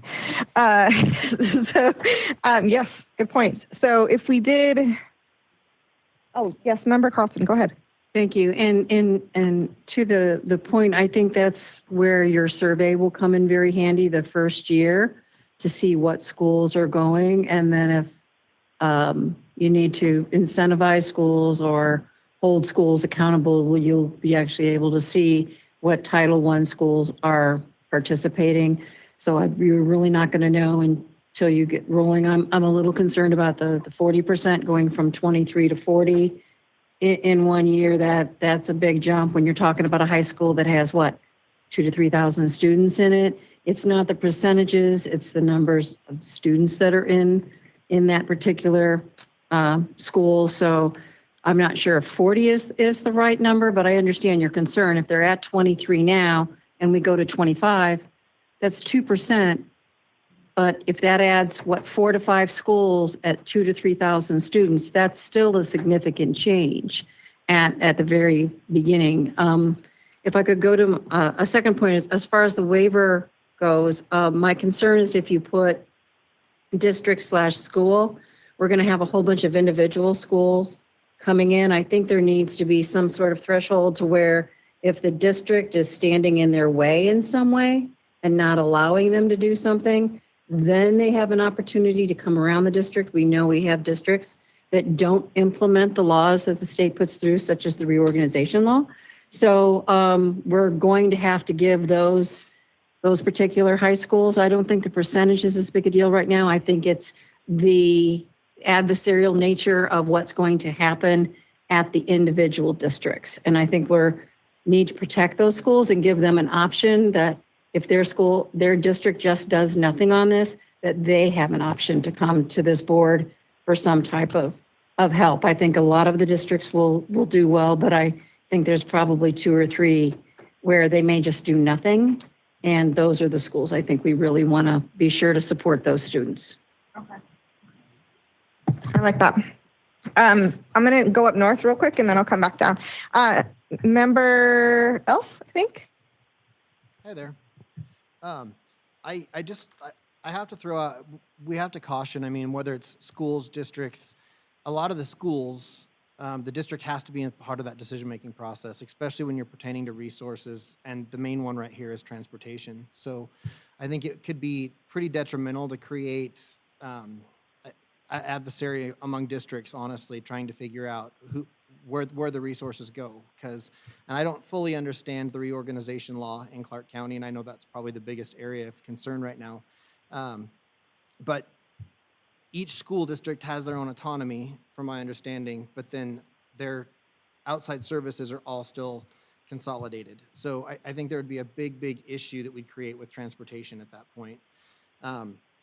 And I also just go back, of course, I made it clear at the last one, I was very supportive of the NAS letter that was submitted at the last meeting and the NASB letter as well. I am concerned about unintended consequences. And I want to put out there for my colleagues as the superintendents, I don't think that we're opposed to this with negative intentions in mind. I think we're just very concerned about unintended consequences that could come from this. I don't think anybody is opposed to the data or the research beyond that, but I think there's so many other factors that we have to determine and work through, and I just had to get that out there. And to a couple members' points already that had been said, as a school superintendent who has tried multiple times to get accurate and quality survey data, it's very challenging. So I just want to make sure that that we're very careful about how we do that. Most of the survey data that would come back in my district, I would say, is probably not always representing all aspects of the district. And I think that's going to be pretty common statewide, would be my assumption. Thank you, Superintendent Else. Was there any other comments up north? Yeah, this is Member Questions? Walker. Please proceed, Member Walker. So, I mean, I would just say that as the member representing the Nevada Association of School Boards, we view this as a local control issue. I think we stand solidly with the superintendents. You know, my concern, and I've said this at other meetings, is this is going to impact elementary schools. Right now, we're so focused on the secondary schools. When you look at a school district, transportation is a huge issue. I don't know a school district that isn't struggling with vacancies in all areas of the school operations, but bus drivers and routes are impacted. At the school I run, I have paraprofessionals who are transporting students to and from school because there aren't enough drivers to do a special education route. I'm also concerned about safety. You know, we don't all live in cities. In Carson City, there are a number of students, if elementary school is pushed earlier because we have the high school starting later, they're going to be crossing Carson Street with dimly lit roads. In the winter, you can't see those kids crossing the streets. They are going to be going to school in the dark. So I think that, as Superintendent Else, Member Else was saying, unintended consequences, it is going to impact elementary students. It's going to impact a lot of families. And so I think these are very complex issues that school districts and school boards with their superintendents should tackle together. And so I wanted to get that on the record. Thank you, Member Walker. Member Hughes, I'll come back to you now. Thanks, Member Hughes, for the record. I had a few different comments and questions. The first thing, just wanted to, I mentioned this at the last meeting, but just want to point it out again because we saw the same trend. Just it's interesting for us all to consider that when we hear from public comment, which is super important, there is sort of a bifurcation where we see people who are running systems have a clear opinion and people who are recipients of the system seem to have a different opinion. And so by and large, what we're hearing from families and students is we want a later start time. And what we're hearing from folks who run the systems is we don't want a later start time because that's too complicated. So I just want to put that out there. Like that's like a real dilemma we have to face because we get the implications logistically. And we are also here to serve students and families, and that should be all of our goals. And so we have to, make sure we're making decisions based on that. But just a couple of thoughts I was having on potential like tweaks to this. I think this generally covers what we've talked about. The idea of options, I think if I'm a school district, I could get very creative with that. I could say, I have 2 schools that start at whatever time and any family can attend, but I'm not giving them any means to get that. Like my magnet program started this time, so anybody has access to that. So I'm going to claim that as an option. So I just feel like there's probably some clarification there when we like what is an acceptable option that meets the spirit of this, so that folks don't game the system. Section 2, I think this is very minor, but I would just specify 8 a.m. there because we just say early start. But in the first section, we talked about 8 a.m. So I would just make sure we're that is not confusing. The more substantial potential changes is I heard some public comment about this and I had similar questions around the survey. And I hear Superintendent Ellis talking about sort of the complications of surveys. I do wonder if that somehow is rolled into justification. Why? So like if there is a compelling reason why an individual community, the start time doesn't make sense, that is the proof that you have versus saying that's an across the board sort of mandate. So just there might be a way to tie those together.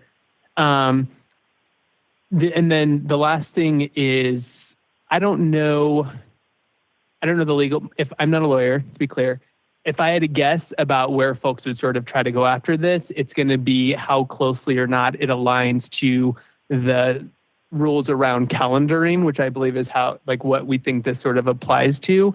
And so I do think it's a real question about things like waivers, like that does start to sort of feel outside of maybe what the spirit of like a calendar. So I just wonder if we should think about simplifying it. So we're sure, and this maybe is a Dad Gardner thing, but that, you know, that it's like going to fall within the parameters of the calendaring provision, that, you know, time is a part of calendars, versus like introducing new things to the system. So just something to consider in terms of like whether this is actually a viable pathway or not.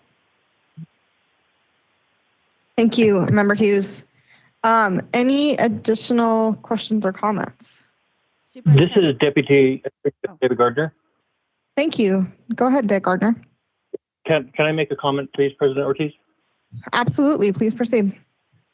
Just two things. One on whether they can be based at schools. One of the logistics we're going to run into is that the way the law is typically set up is it's state board to school district. It's not really state board to school. So that's going to be logistically hard. Secondly, besides the reorg, there is nobody at a school who could then make a decision. Principals run the school for the school district, but in the reorg, there's an SOT, so there's actually a group you could talk to. So I think allowing schools to do it would be hard. Another thing, if you're going to do a reorg school, you could have them like, they could put it as part of their plan of operations, and there's a process for appeals and stuff like that for the plan of operations. So you could try something like that. But reorg schools and precincts do not have calendaring ability, is my understanding. I believe it's still a school district function. So those were some of the issues I thought about that. And also for transportation and things like that, those services have not been passed down to the precincts. So the precincts and the plan of operations would not be able to control that. So some issues about that. And then to answer Member Hughes' questions, the calendaring section is NAC 387120 and thereafter. There is a calendaring section, and then if you want to change from that, you can do an alternative calendar, and then you have to apply to the superintendent to do that. It's my understanding that every school district does an alternative calendar right now. So I think the waiver and the here's the rule, but you can also change that. I think that kind of fits where the calendaring already is, but the department can correct me on that. So I just want to point out those two things. Thank you very much, President Ortiz.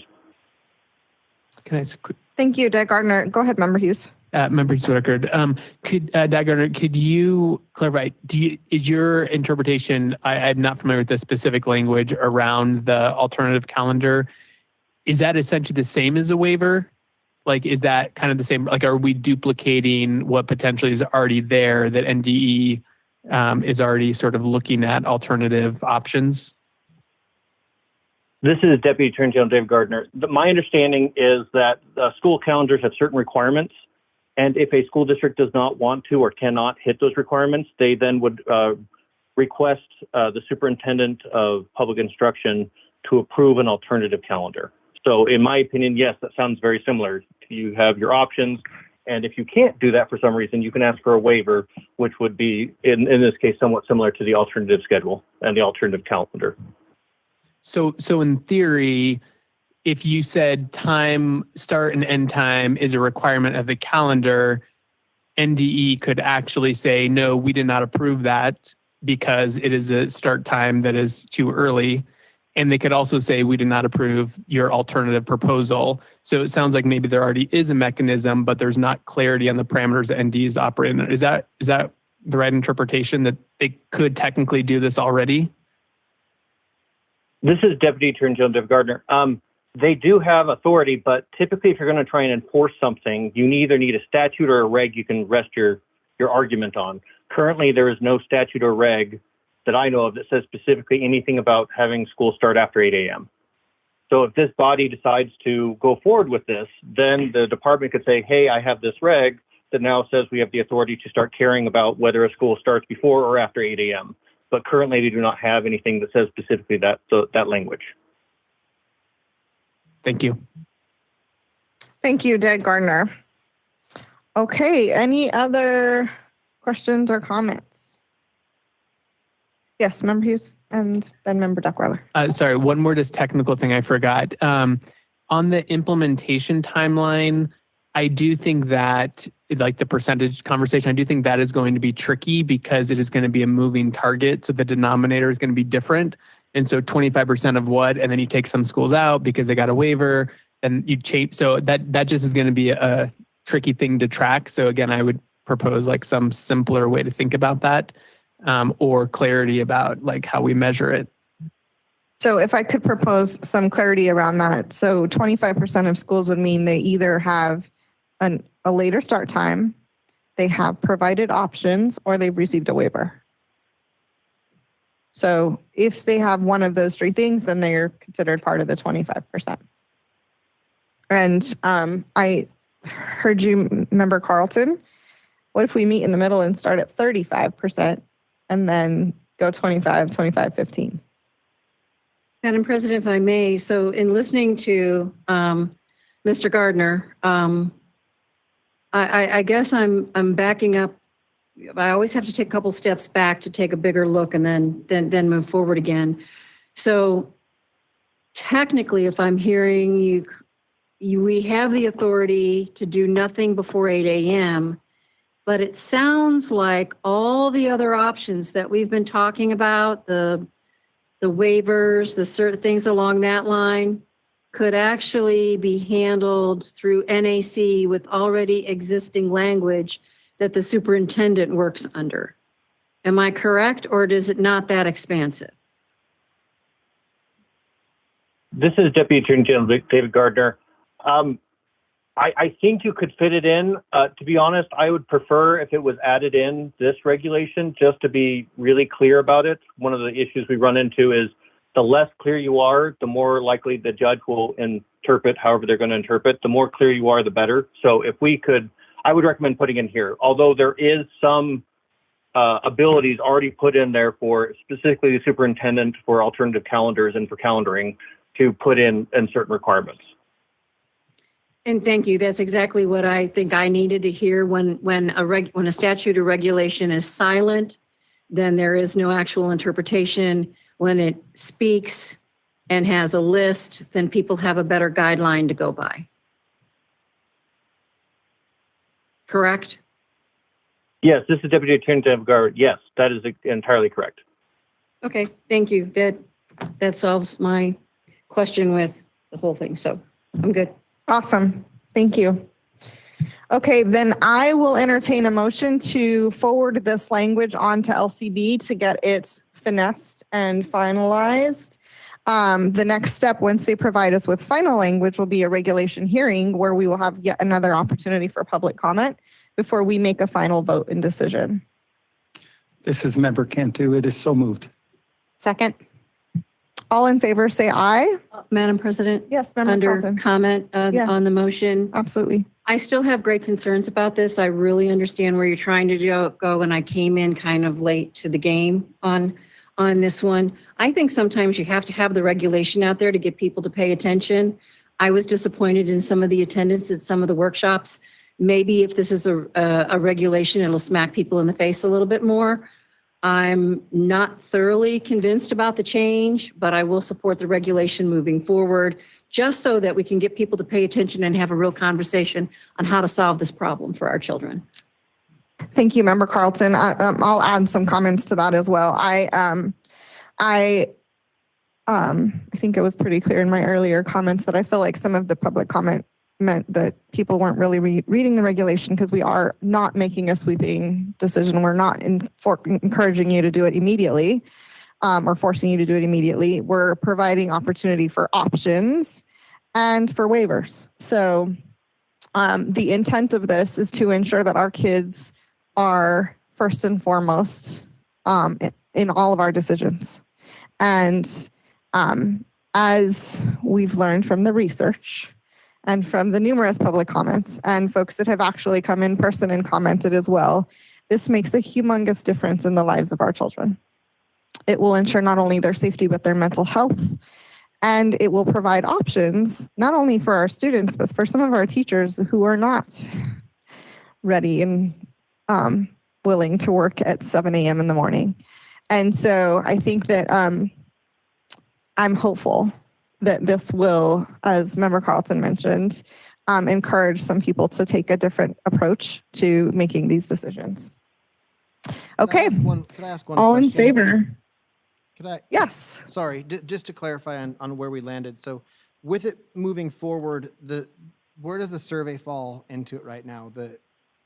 Through the regulation process, the survey happens for everybody, or the survey is going to happen for schools as far as their So justification? If a school district applies for a waiver, the survey can be one of the justifications that's included, Okay. right?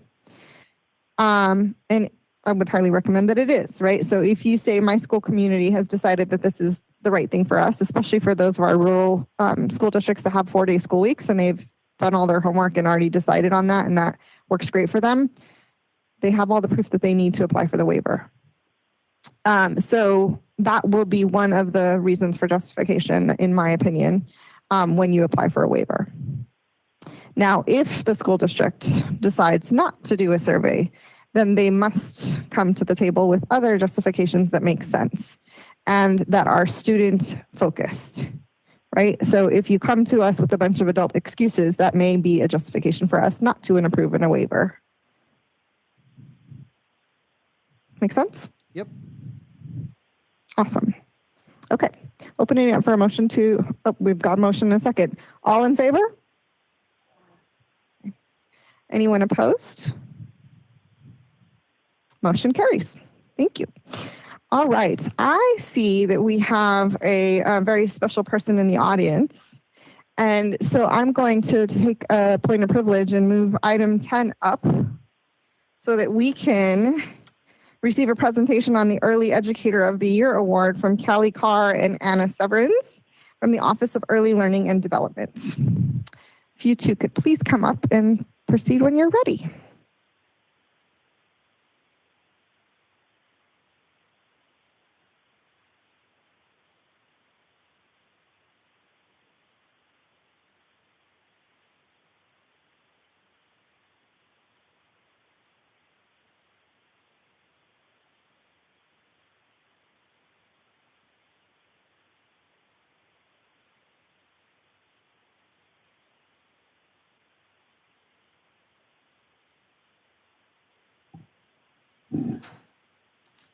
Thank you. For the record, Kelly Carr, Nevada Department of Education, Office of Early Learning and Development. Hello, Superintendent Ebert, President Ortiz, and State Board of Education members. Thank you for having me here today. My name is Kelly Carr, and I'm an education programs professional here at the Department of Education in the Office of Early Learning and Development. Today, I'm here to provide you with an overview of the Early Educator of the Year Award and present our award recipients and finalists to you here tonight.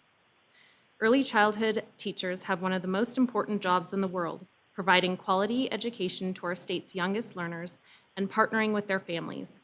The Early Educator of the Year Award seeks to elevate the work of exemplary teachers and inspire others to see this as a potential career path for themselves. This award was developed in 2021 by the Office of Early Learning and Development, and it's currently in its 3rd year of implementation. Next slide.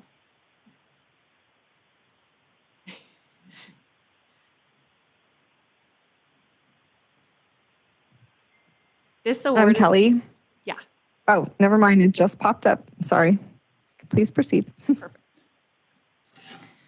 This award is in alignment with our statewide strategic improvement plan goals, particularly Goal 1, all children birth through 3rd grade have access to quality early care and education, and Goal 2, all students have access to effective educators. As part of our alignment with the Nevada Teacher of the Year Award, in 2022, both awards adopted aligned output goals of increasing application rates by 10% annually. We'll revisit this goal later on in the presentation, but first let me tell you a little bit about the process of this award. Next slide.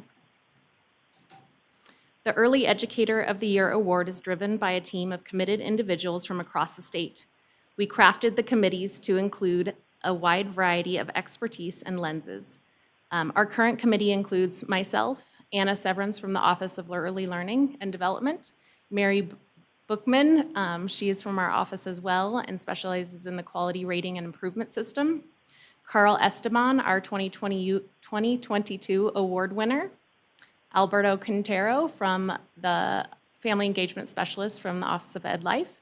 Mia Pace from the Office of Early Learning and Development. Patrice Gardner, our Head Start State Collaboration Coordinator. And Sarah Wright, Senior Education Coordinator from UNR Cooperative Extension. Sarah Wright has been valuable on our team this year, providing a specific lens of infant toddler, as well as Carl Espen was a great addition to our panel this year, who provided us with that lens of actually being in the seat the prior year. Next slide. Those eligible for nomination include lead teachers of infant, toddler, and 3 to 5-year-old students in both general education and special education programs. These early learning programs include, but are not limited to, child care providers, licensed in-home family child care providers, Head Start, Early Head Start, private school, charter school, and district pre-K, such as Nevada Ready State Pre-K classrooms, early childhood special education classrooms, Title I, etc., and itinerant inclusion models. Next slide. The timeline for this year included nominations being due April 23rd. There are many ways to nominate an individual for this award, including nominations from the public, nominations from a peer, nominations from an administrator, or self-nominations. One specific note this year, we saw numerous instances of coaches nominating teachers, as well as parents of students nominating teachers as well. After nominations were in, nominees were then invited to apply for the award, to formally apply for the award, using a self-chosen combination of artifacts, written answers, and video supports. Nominees had 4 weeks to submit their applications. Applications were reviewed by our committee during the month of June using scoring rubrics. Top scoring applicants were invited to interview virtually in mid-July. Final selections were made by the end of July, with attention paid to both the application and interview scores and processes. This past week, we were able to coordinate and surprise special announcements for both of the 2023 award recipients with an on-site surprise visit. The press release outlining our 3 finalists and our 2 award recipients went out this past Friday on September 1st. Next slide. With this being our 3rd year of the award, we were able to fine-tune and streamline some of our efforts. First, specifically this year, our committee really began to consider what might be barriers to an in-home licensed child family care provider in the application process. We also began considering what supports might be needed for an in-home licensed family child care provider to engage in being an award recipient. And then we also considered how might we reach more family child care providers with our nomination form. Licensed in-home family child care providers are often work individually and are providing services directly in their home. Many family child care providers work longer hours than a teacher in a preschool or child care center would, and potentially more calendar days per year. Time is often cited as one of their greatest barriers. These factors create a unique work environment that is often isolating for the provider. Throughout these critical discussions, we were able to create some action steps to build in supports, anticipating the common needs for this group. Examples include technology support, check-ins, coverage to attend the state conference, and targeted ways to support our nomination flyer to this group. Our second improvement this year to our process included opening up our nomination period to allow for year-round nominations, which is in alignment with other Nevada Department of Education awards, including the Nevada State Teacher of the Year Award. Now, using this QR code or link, anyone can nominate anyone for any NDE award at any time. NDE staff are encouraged to use this QR code and prepared slide in presentations to increase awareness of the award and allow for on-the-spot nominations.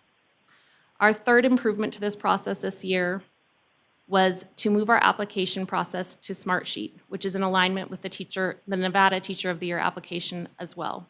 This allowed for more efficient review of applications and a smoother application process for the applicants. Next slide.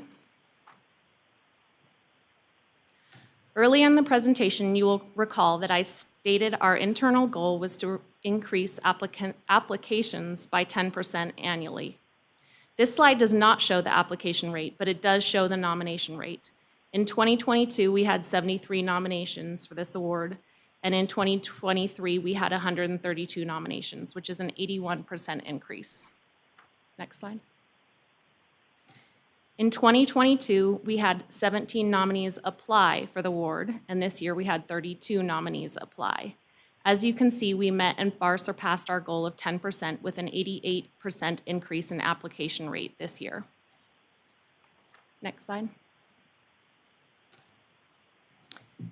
In 2022, 0 in-home licensed family child care providers applied for this award.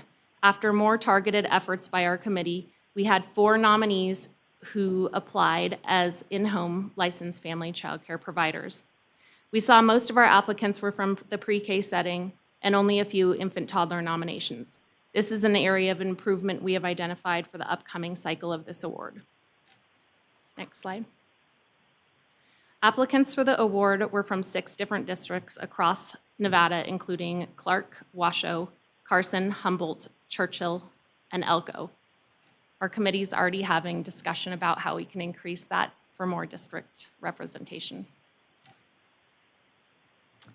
Winners of the Early Educator of the Year Award are provided with a bundle of classroom materials from Lakeshore Learning, a $500 check from the Children's Cabinet supported by funding from the Child Care and Development Block Grant. Each award recipient is also given a year-long membership to the National Association to the Education of Young Children, and travel, lodging, and conference fees are covered for them to attend the Nevada Association for the Education of Young Children's statewide conference, where they are honored and recognized. Additionally, award recipients receive invitations to speak at special events and engagements throughout the year representing the early childhood workforce of Nevada. Next, you'll briefly hear from one of the award recipients from 2022. He will outline the opportunities this award has brought him and how he will continue to contribute to our field.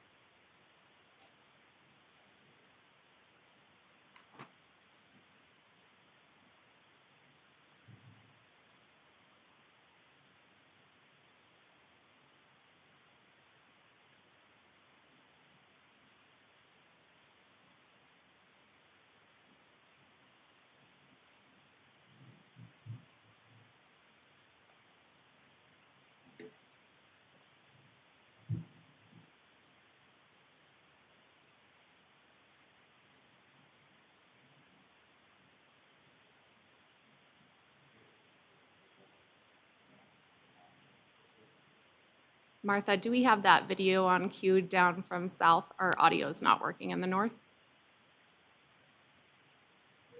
They're working on it. Give me a second. We can come back to that if you want me to. Okay, we can come back to that and loop it at the end. I look forward to working with and getting to know our new award recipients in the way that I have been able to do so this year with Mr. Esteban.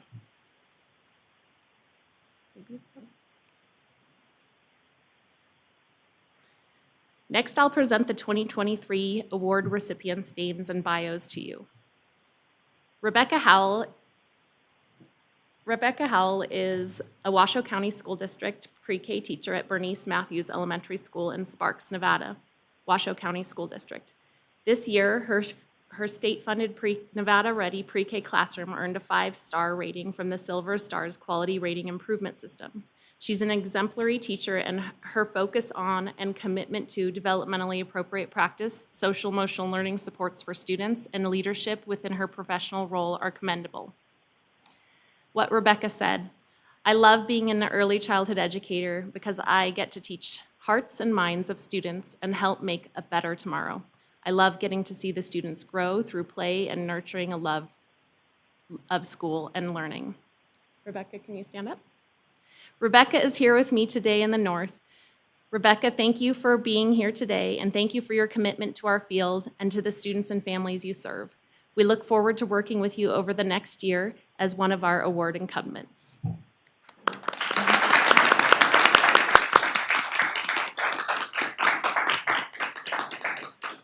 Next slide. Our second award recipient is Bethany Johnson. Bethany Johnson is the founder, director, and teacher at Bold and Bright Academy. Bethany is a licensed in-home family childcare provider and runs her program as a half-day AM/PM preschool from her home. She is a former elementary teacher who felt called into the field of early childhood education. She was selected due to her unwavering and passionate commitment to the field, her application of play-based and joyful learning, and her emphasis on high-impact family engagement strategies. Bethany provides children and families with a commendable quality learning environment. What Bethany said: "As an early childhood educator, I cherish the daily opportunities to witness the wonder and growth in young minds, fostering a love for learning that will shape their futures. The joy of guiding and supporting these little learners as they explore the world is truly the most fulfilling career I can imagine." Bethany is joining us from the boardroom in Las Vegas today. Bethany, can you please stand up? Bethany, thank you for being here today and for your commitment to the field and to the students and families you serve. We look forward to working with you over the next year as one of our award incumbents.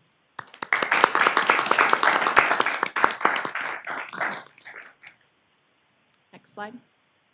Many of our applicants this year were shining stars, and although we only had 2 awards to give out, we did want to mention our finalists for this award. They are no doubt exemplary teachers and a model for our field. Joining us from the Las Vegas boardroom, we have Denise Gregg. If Denise is in attendance, can you please stand up? Denise Gregg is a pre-K teacher teaching at Whitney Elementary School in Clark County School District.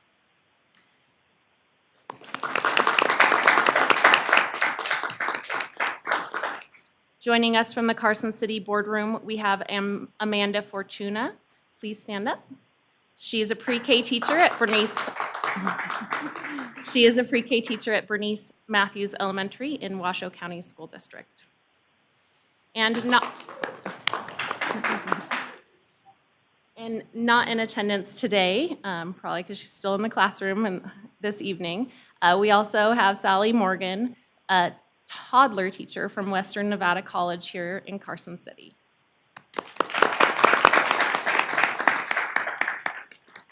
Next slide. We will now have time for comments and questions from the State Board of Education. I have Anna Severance here in the north from our committee, as well as Mia Pace in the south, who can also contribute to answering questions as needed. After the question and answer period, I invite any of our award recipients or finalists to say a few words to the board if so desired, and then we'll have a moment for pictures and handshakes with the board and superintendent.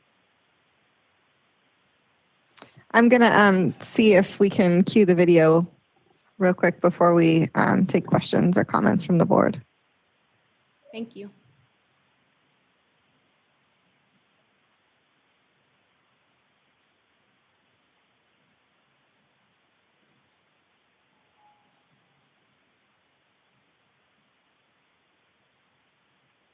Give you some ample time to think of your questions.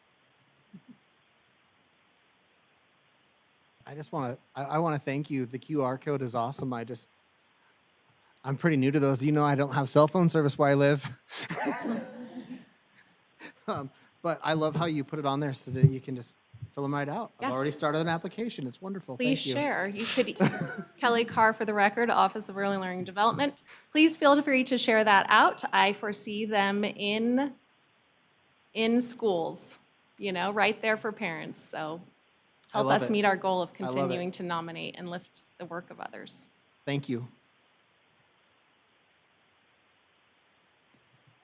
Yeah, I'll echo that comment while you're doing this. I think that the more that we can make it accessible to everyone, and considering most people have social media or devices at their fingertips, let's get it out there and start making sure that more wonderful educators get recognized. So thank you, all of you, for all that you do for our littlest scholars. We appreciate your work and know how much of an impact it's going to have when they hit the K-12 system.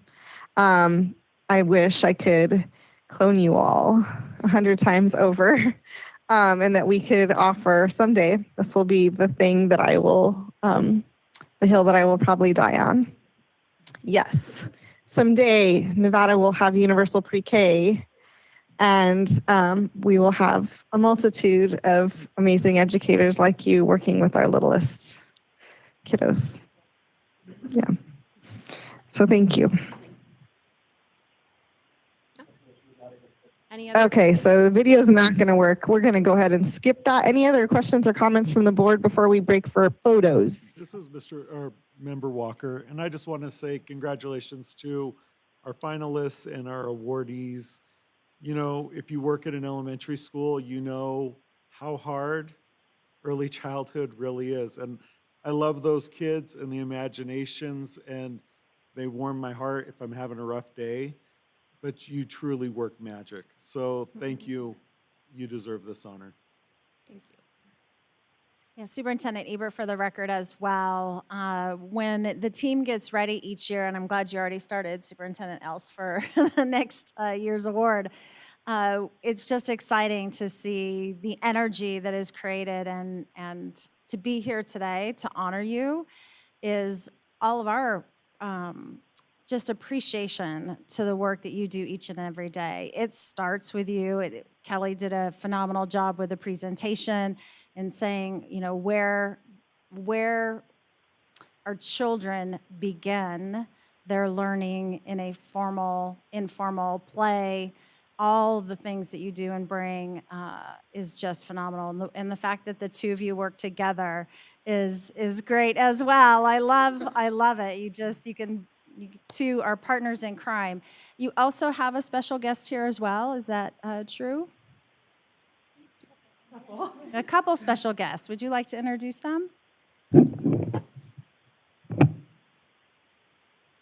We have Amanda Schlatter, our principal at Bernice Matthews, and Tina Springmeyer, the director of the Child and Family Services Department for Washoe County School District.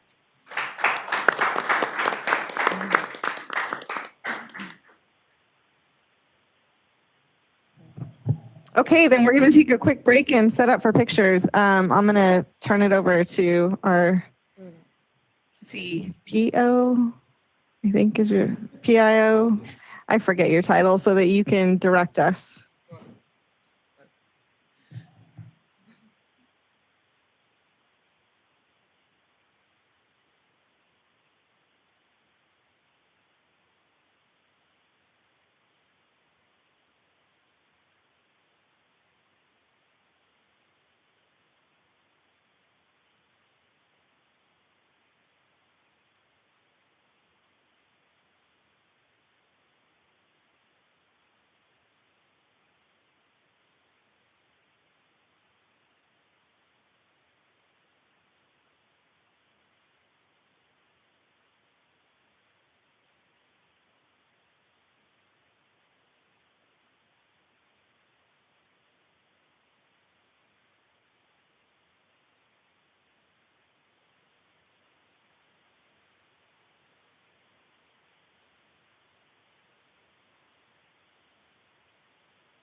We're going to take about 2 minutes for a bio break and then for the next group to get set up for their presentation.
Okay, we'll be back in 1 minute, everyone. 1 minute.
Okay, is everyone back? I don't see anyone up north. So, Superintendent Ebert, Member Walker, Member Else. President Ortiz, I think she just went down the hall quickly, so she said that we can go ahead and get started if you guys are ready. Okay. I'm back. Okay, I will get us started again. Thank you. Thank you. Okay, so appreciate your patience, those of you that are on this next agenda item. We will receive a presentation regarding teacher licensing and the teacher pipeline. Presenting this information is a panel of subject matter experts, including Assemblywoman Selena Torres, Christy McGill, Jeff Brisky, and Carl Satuki from the Department of Ed, as well as Brenda Pearson from the Clark County Education Association. Please proceed when you are ready. Good afternoon, board. This is Christy McGill. I'm the Deputy Superintendent of Educator Effectiveness and Family Engagement. Like you said, we have a great panel today that really represents an ecosystem of strategies to really try to affect the pipeline of teachers. As you probably well know, each person has a little piece of the pie. And again, this is just that policy piece of the pie. So we'll go ahead and get started, and Director Brisky will start us off on this presentation. Thank you and good afternoon, President Ortiz, members of the board, Superintendent Ebert, Jeff Brisky, Director of Educator Development, Licensure and Family Engagement. For the record, next slide. Oh, you're on the right slide. Great. This is an illustration of the educator continuum, starting with recruitment all the way through each one of our steps to the profession, all the way to students having access to effective educators. And what Dr. Cantu has said before previously, if we're doing a good job serving our students, we can possibly recruit them back into the profession, making this a full circle. Next slide, please. Thanks. The EdLife Office supports 4 public bodies, a coalition for recruitment and retention, and various stakeholder groups to ensure collaboration and transparency with our education partners and our stakeholders. This coming from Carson, sorry. Perfect, you're on the correct slide. We are happy to see that the Teach Nevada Scholarship continued with additional funding as well as state funding for the popular Incentivizing Pathways to Teaching grant. Both scholarship programs will continue to remove financial barriers for those wishing to pursue a career in education. Additionally, AB 428 was passed during the last session, and my colleagues, as introduced by Deputy McGill, will be joining us shortly to talk about the Teacher Academy pathway a bit later. Next slide.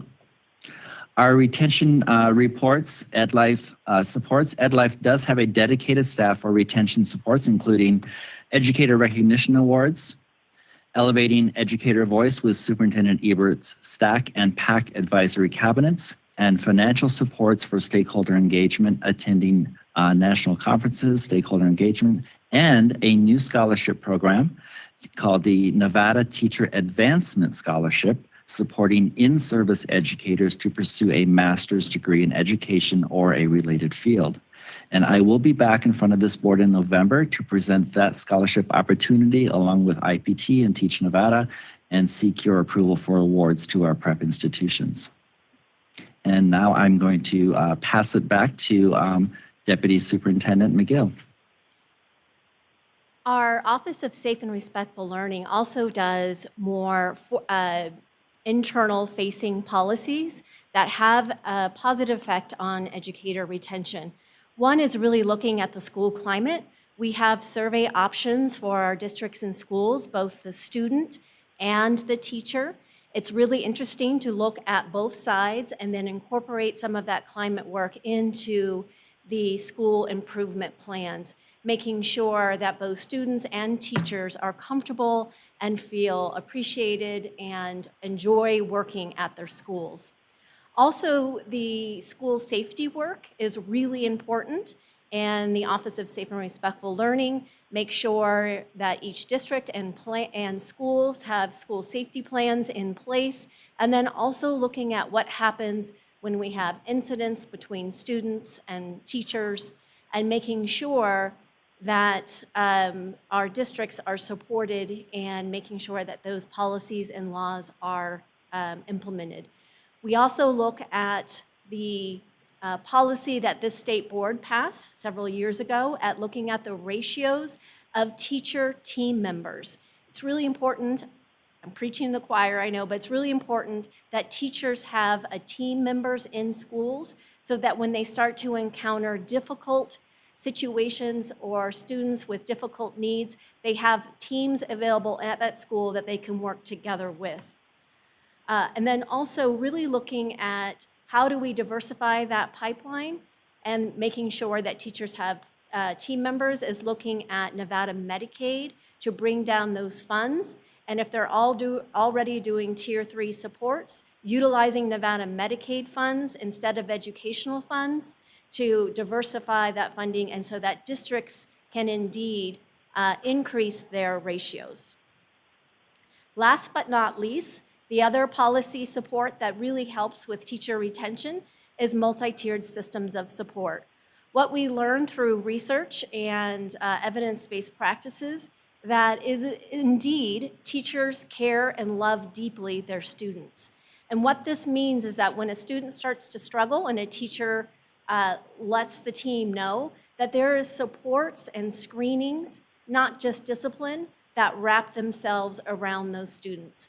Again, actualization of teachers that feel like they don't make a difference in a child's life because they don't have the resources can begin to feel burnt out.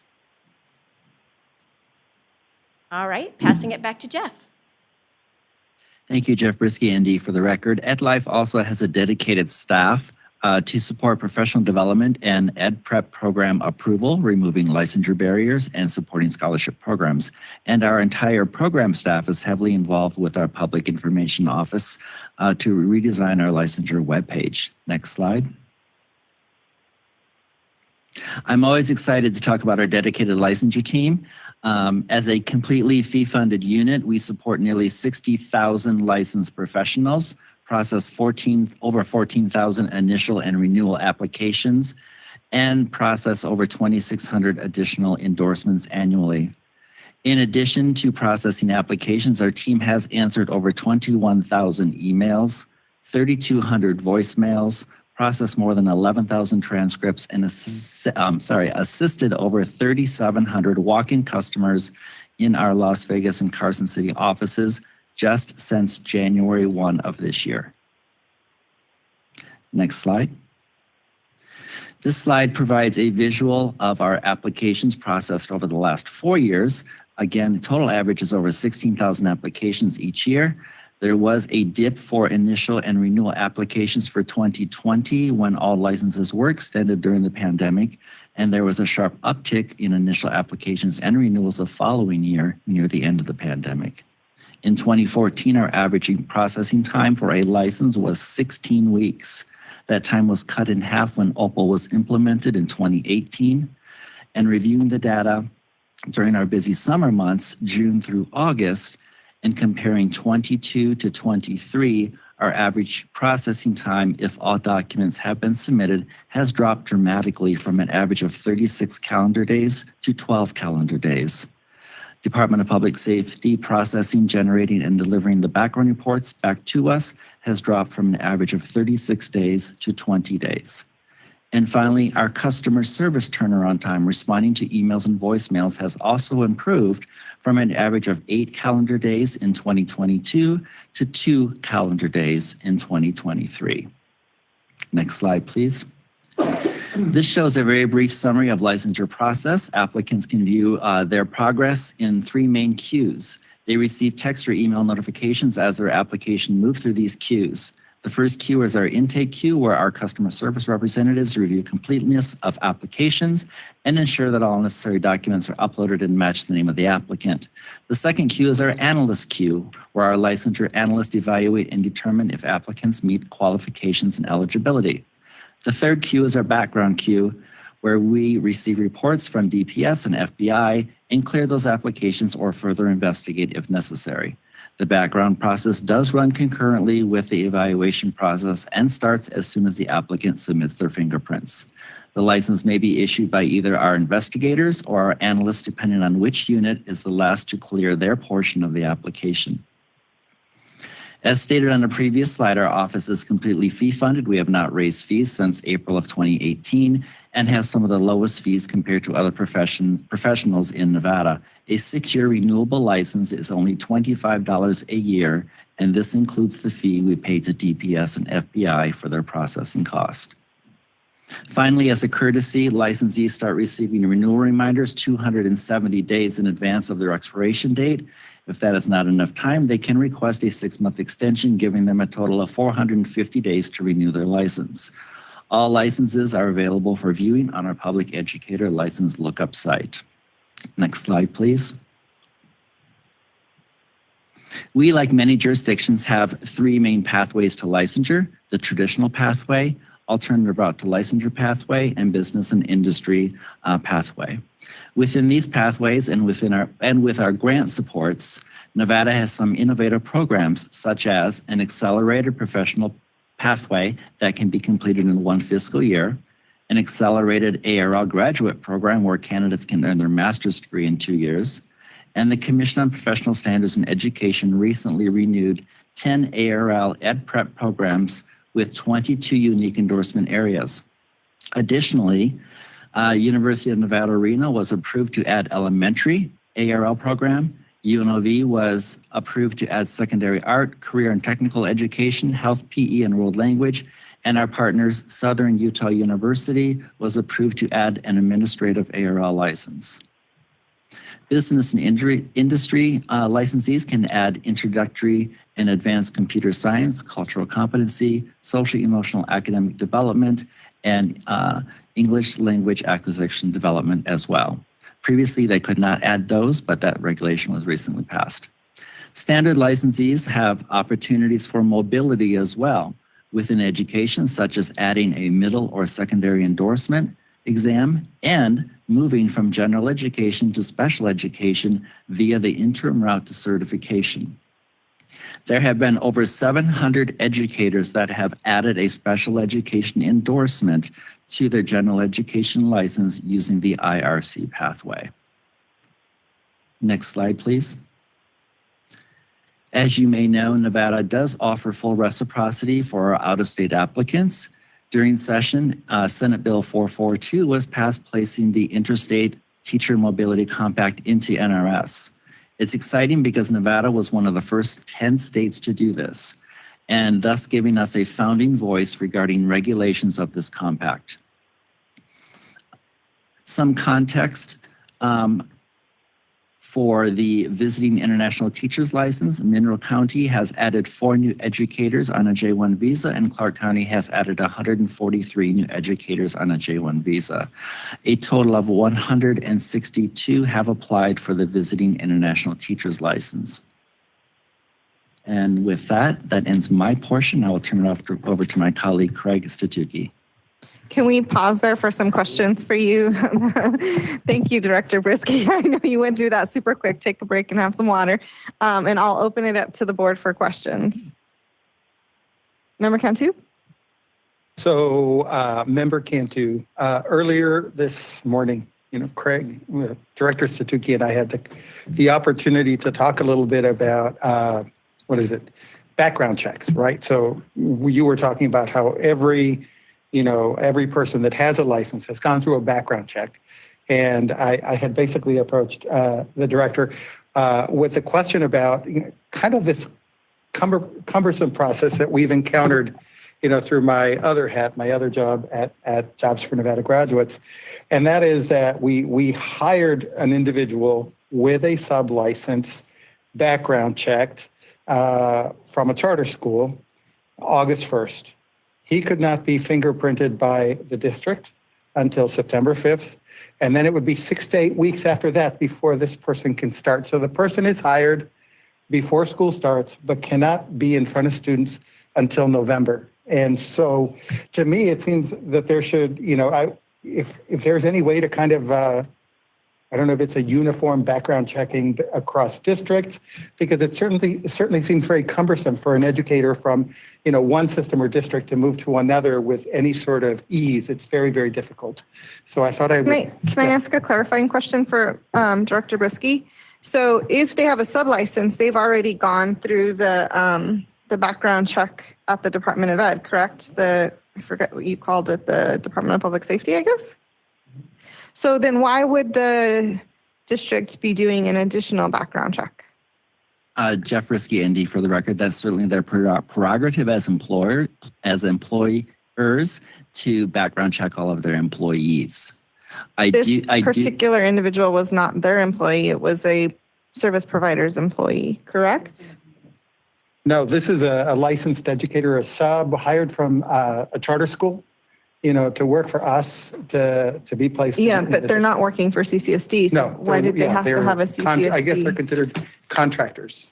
Oh, gotcha. Okay. But they're licensed, as we had talked about, licensed through. So that sounds like a pretty significant barrier to entry for 70% of our schools. Ish, right? Like, or 70% of our kids are represented by the school district. Sorry, this is not a question for you. This sounds like it's a question for CCSD as to why they feel the need to do an additional background check on staff. So we'll have that discussion offline. Yes, Member Hughes. Thanks for the presentation. Y'all know I love teacher prep and can talk about it all day, but I won't, I promise. One question I had was, I know you all pride yourself in sort of the efficiency, which I really appreciate, in like having a very lean team. And I can bring this up every time we talk about this. Maybe we'll figure out a solution. The fee-funded unit, to me, is not the most logical approach we could take, which I know is not your all's decision. Because if we think about, like lots of industries, including casinos, know we need like a loss leader to get people in the door. And so if the only way to increase efficiency other than work people to death is to increase fees to have more staff, like that, it just feels like it's just like revolving. So to me, this seems like one of the things we should be investing in, that like we should not have to increase efficiency at the expense of cost to candidate, which is essentially what we would have to do. So what is the, like, how do we rally? How do we actually work to change that? Because it just seems like maybe fine, when we were processing not that many teachers, but just doesn't really make sense at this day and age. So could you just give us some guidance? Like, is it just a legislative thing where then they would have to like find funding, or what's the? Yes, in order to do that, to move us from a fee-funded unit to a state-funded unit, it would have to be brought up at session and enacted in NRS. Well, isn't it great that we have a legislator in the room? I hear a BDR formulating in her brain as we're talking. Madam President. Yes. Thank you. Carlton. I cannot let a fee-funded agency discussion go by without chiming in. So, and Assemblywoman, you're allowed to duck under the chair now if you would like. The debate that we've always had in the legislature for over 20 years is we have to remember we have money right now, and it's wonderful that we have money right now. But for a lot of years, we were cutting things like how many adult diapers seniors could have in nursing homes. And a lot of very, very tough decisions were made in the first fiscal crisis, and then the next fiscal crisis, and then COVID.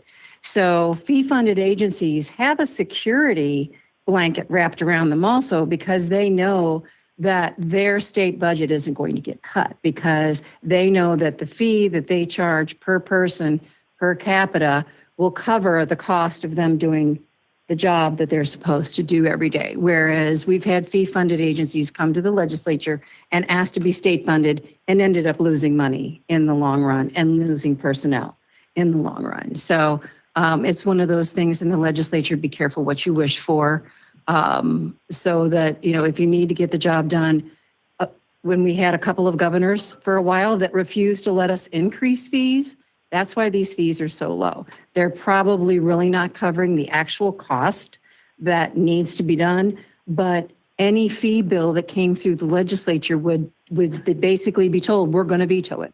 So we couldn't increase fees, even though we knew that the right thing to do for the public was to increase that fee. So just to give the other side of the coin and the historical perspective, and Assemblywoman Torres can now come out from under the chair.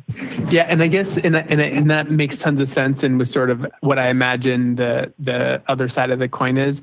I guess my ask, and happy to have an offline conversation if there's a way we could think of other creative solutions. I mean, we think about like what if we tripled our fee but found private philanthropy to give scholarships for application fees. Like there's other creative solutions I think we could look at that might not put us in that dilemma, which it's still, you'd have to be cautious about it. But I just think that we want as many highly qualified folks in the door, minimal barriers, minimum wait time. And so I think whatever we can all do to rally around that feels like a worthy cause. Yeah, and I look forward to hearing some potential solutions from our legislators and the Department of Ed, right? Like, so I think that oftentimes that we look at some of these things as this is the way we've always done it, or it says so in NAC and NRS, and so we must do it this way. And there are options. So let's look at the options and figure out what we can do. Because first and foremost, congratulations. The amount of progress that y'all have made since I've been paying attention is phenomenal. But I do think, like the situation we just talked about earlier, I think there's still opportunities for us to improve. And I'm looking forward to seeing the new website too. So yeah. Jeff Brisky, ND, for the record, thank you for those kind words, and I cannot take all of the credit for it. It is the entire staff that is doing it. Additionally, we did go to the Interim Finance Committee back in April of 22, sometime in 22, asking for additional positions, and they did grant those to us in October of 22. So having just 2 customer service staff made this huge a difference for this summer. And you may have noticed that, and including myself, I have gotten very, very, very few requests to push people through as quickly as possible because they're already going through as quickly as possible. That's great. Yes, Member Cantu. Thank you so much. I just wanted to give Jeff and his team a shout out because every time we encounter a snag, he has been so helpful in helping us get through the process and get educators in front of students in as timely as manner as we can. So I'm very grateful for that. Thank you, Jeff and your team. I know you do a lot with a little. Those numbers are insane. 59,000, just crazy. Any other questions or comments for Director Brisky before we move on? I have one brief comment. I understand, Yes, Director Superintendent. Brisky, that this is definitely not something that is under your realm, but as we're approaching another session and we're thinking about things, many of us in school districts are emergency substitutes. We're very, very thankful that we can have them. They run out after 3 years, and I know all of my emergency substitutes that I use in my district are on their 3rd year, and I have my first ones expiring in November. So I know that it's not ideal, but possible extension to that or something in that realm. We've kind of exhausted, especially our smaller communities, but I'm sure it's the same in the large communities. We've exhausted so many people getting bodies into our classrooms.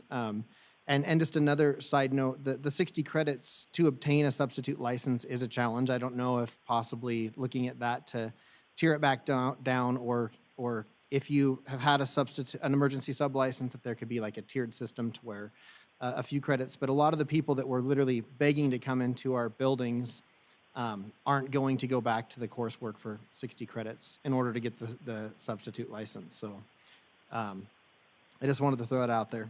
I understand that's not your job, but there is a legislator in the room. Yeah, go ahead, Director Brisky. Thank you, Jeff Brisky, ND, for the record. Actually, we can take action through regulation for the emergency substitutes, and I've already been in conversations with College of Southern Nevada to design a program specifically for substitute teachers in lieu of the 60 credits, again, brought through regulation through the Commission on Professional Standards. So we are already working toward that, and happy to report that we're both on the same page. Thank you. Thank you. Love it. One team, one dream. Let's go. All right, moving on. I will turn it over now to Deputy Directors. Oh no, that's not your time money.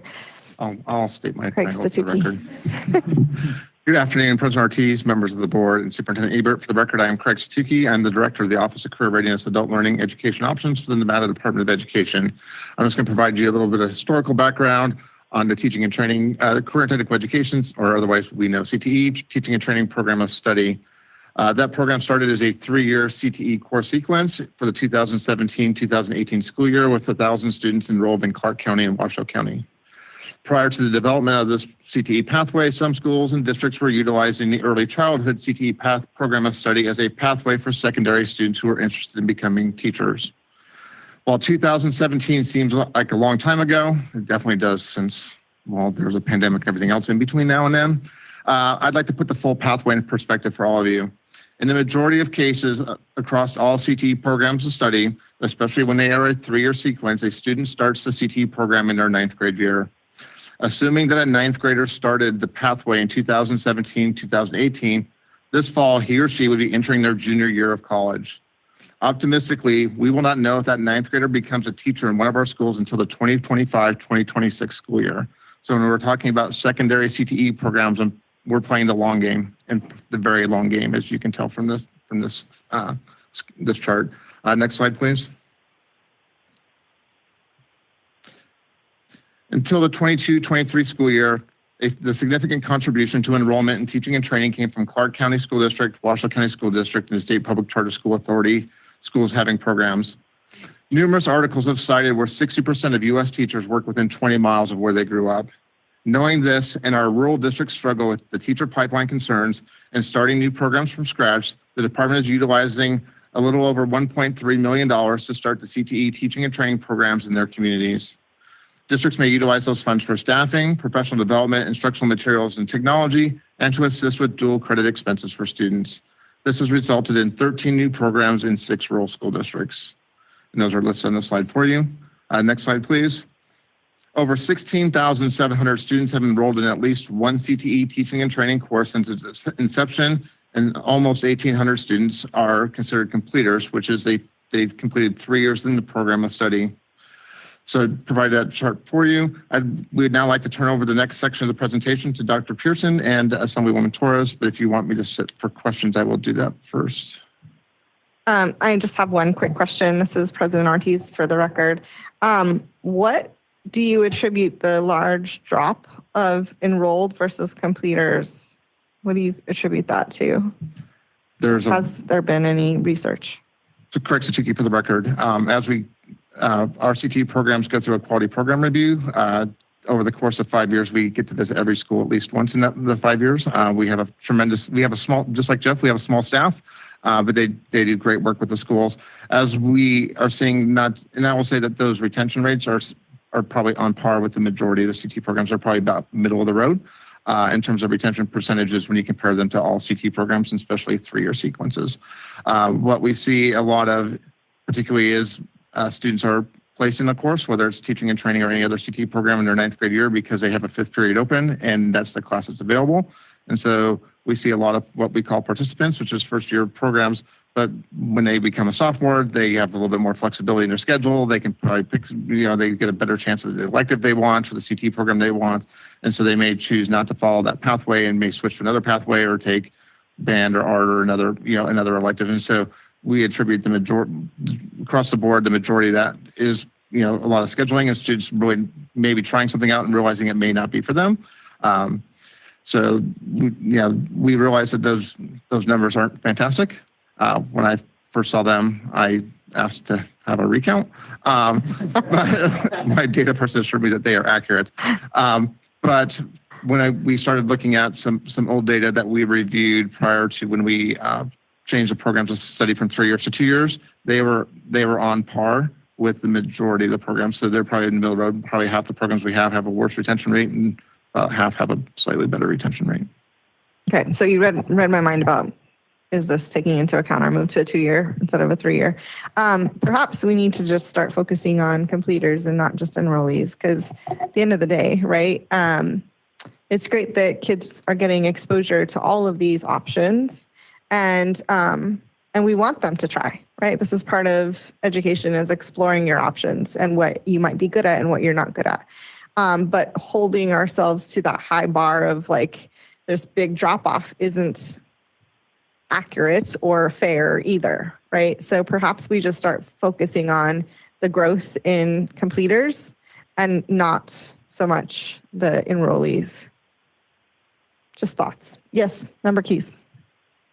I can tell you through my personal experience in a CTE program that a lot of times the first year students, you can tell that they're not as motivated to do the course as a lot of the like 2 years and 3 years.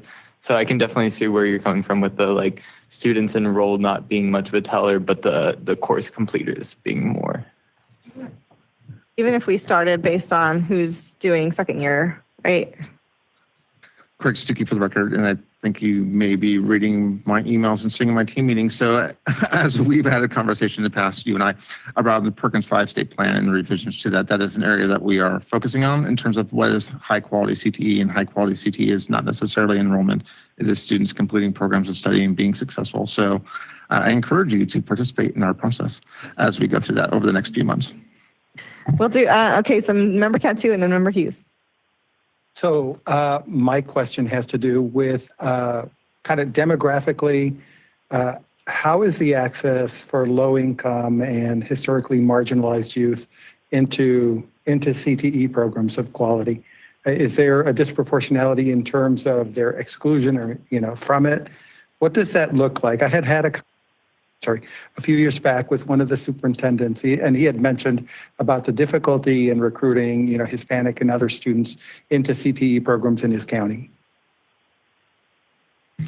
Craig Stuckey for the record, I can provide that data to the boards, and we do have it, and we do have a data dashboard on our CTE website that provides that information for you, but we can provide that as well as we review CTE programs of study. One of the things that we do look at is enrollment.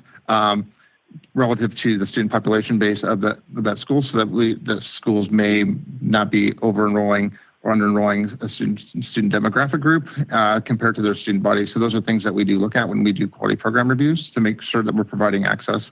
But I can share that data with all of you. Great. So broad brush, are there any points? How does that look? Craig Stuckey for the record, and I'm trying to recall the presentation that I did for the interim education committee last year. But when you look at our data, when you're looking at CTE students as a whole compared to the student body population, we have very small gaps.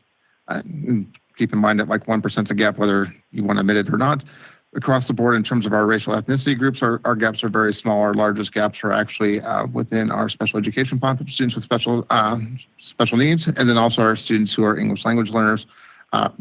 But when I'm saying larger gaps, we're talking maybe like 3 or 4%, but I'll provide those numbers for you. So we're not creating significant gaps across the board when we're talking about student participation in CTE compared to the student body as a whole.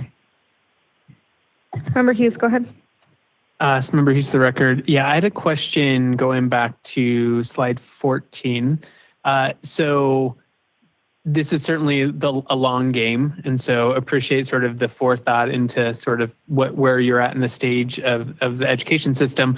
I'm curious, so do we have the data systems to precisely track all of, like, once they're at a district, what their employment is, how long they're at those districts, like, because I feel like we need the full set to be able to know, is this working, or what points in the system is it not working? So just, yeah, what data do we have to know how they're moving through? So I noticed that member Scott is no longer on the call, but I was in the meeting with him a couple of weeks ago regarding their teacher pipeline dashboard, and those were conversations that we had in terms of not only on NSHE, and I don't want to speak for NSHE, but in terms of like what the data they're collecting, how their students are progressing through, but we're having active conversations about what data can we provide them in terms of like, can we identify students who've been in teaching and training, which post-secondary institution are they going to, how far are they going through that process, and how are they finishing up? And so those are things that we're looking at and having conversations about in terms of data sharing. And then in terms of the employment piece, that's essentially an external component that we utilize NPower, and I can provide a link to the board for that as well. That's our state longitudinal data system across all programs and essentially all occupations. And so as employers report data to that system, we can start trying to map those things out. And so the potential is going to be there to map that data, like where those students from 2017, 18 end up how long they end up, that potential is there. It's not built in yet, but hopefully by the time those students start teaching in hopefully 25, 26, we'll be able to start tracking that information. If not sooner. If not sooner. I mean, hopefully they're student teaching this year. Right? Any other questions or comments? Okay, I'm going to let you two and take the next set of panelists. This is awesome. It's like a musical chairs, yeah. Hi, and good evening, because I think it's appropriate to say good evening at this point in the day. I'm Assemblywoman Selena Torres, and I proudly represent Assembly District 3 in the heart of Las Vegas, Nevada. But when I'm not representing my Assembly District, I'm also a high school educator.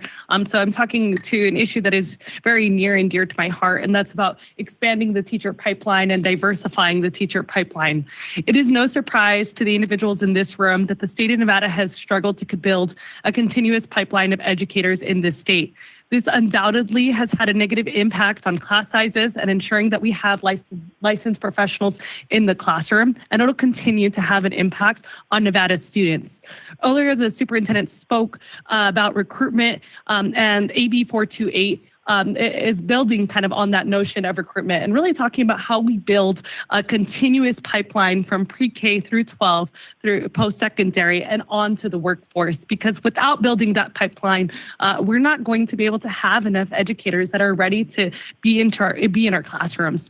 Existing programs offer supports at different stages along the way. So for example, we have the Teach Nevada scholarships that support students who are attending higher education. We have the incentivizing pathways to teaching support, which support students who are in their final 3 semesters of their education program. However, currently there is no statewide framework or account that is working specifically on building a pipeline of Nevada students that will enter the Nevada education field. And that is exactly the intent of AB 428. That being said, there are still some teacher pipelines in select schools across the community, but I believe that there are a number of gaps to their success. And this will help ensure that all stakeholders are coming to the table to have one cohesive conversation about how we make that investment in the state of Nevada. This piece of legislation essentially will require that the Governor's Office of Workforce Innovation, NDE, NCHI, the Nevada State Treasurer, and CCSD, as well as other districts that choose to opt in, are held accountable to the metrics. And I think that was some of the discussion that we just heard is how do we prove that we are having success, and what does that look like? And I think that is some of the goal of AB 428 is to have that accountability tracked. Thank you. And my name is Dr. Brenda Pearson. I am with Clark County Education Association. So the background on AB 428, CCA commissioned a report with Columbia University to take a look at whether our students were actually prepared for the careers of the future, right? So is there alignment between K-12 and workforce, and are our kids prepared? It's not a shock to think that and to know that our kids are not necessarily prepared for that. And there was little alignment. That's where this process came from, or this law came from. Columbia University said, look, you need to really align what you have in K-12 because that's where workforce development begins, right? If our kids don't graduate prepared to enter a workforce, what are we doing as a K-12 system? And so what they did was they said, we really need to have a pipeline, a pathway. AB 428 encompasses 3 different career clusters or career groups. We're looking at healthcare, we're looking at teaching, and possibly clean energies. But today we're talking solely about the teacher pipeline. So there are 3 real strong goals to the Teacher Academy College pathway. The first is to create a grow your own program, which will allow us to have a seamless pipeline that goes from high school all the way to workforce in the state of Nevada. The second component is that it's removing barriers, right? So we have set this up to make sure that students can graduate and enter a profession with no debt. It's important to know, right? No debt. And while we are doing this, all schools are going to have, with 250 or more students, will have a program. And so our students will then enter the profession. Back to what Member Cantu was speaking about not too long ago, we need to diversify our profession. How do we do that? We bring the students from our classrooms into these positions, right? That's how we have a grow your own program. The last component really is that we need to have wraparound services and supports throughout, right? We don't give a whole lot of guidance in the current CTE program. In order for a student to know, this is what you have right now, this is what you need to do to succeed. So I'm going to go to the next slide and talk to you a little bit about, and I know this is small, so I apologize. What I was trying to do is to give you a visualization of what this looks like, the supports that are available from middle school into public schools, Nevada's public schools, right? So starting this year, starting in October, we should be having marketing and advertising being rolled out to our middle schools so that parents and students know that this is a possibility, right? Your student can go off to college, have no debt, and become a teacher and remain in our community. That's the first component, and that would happen in middle school. The second component that we need to look at is this is going to be offered in all high schools with 250 or more students. Currently, where we have these programs that are actually very successful are in the suburban ring. They're not as successful in general, I'm broad sweeping generalization here, as productive in turning out completers in the urban core. So that's important to know, right? Additionally, the strength of the program is developed to have dual credit opportunities for these students. I think that it's important to know that most students who take dual credit are AAPI students and white students. Those are the ones who actually have the access to these courses and are going through and making this difference in planning for college. We need to squash that problem, right? We need to have this for every student. And if we don't, then we're not doing this pipeline justice, as well as the fact that we're not setting our students up for success.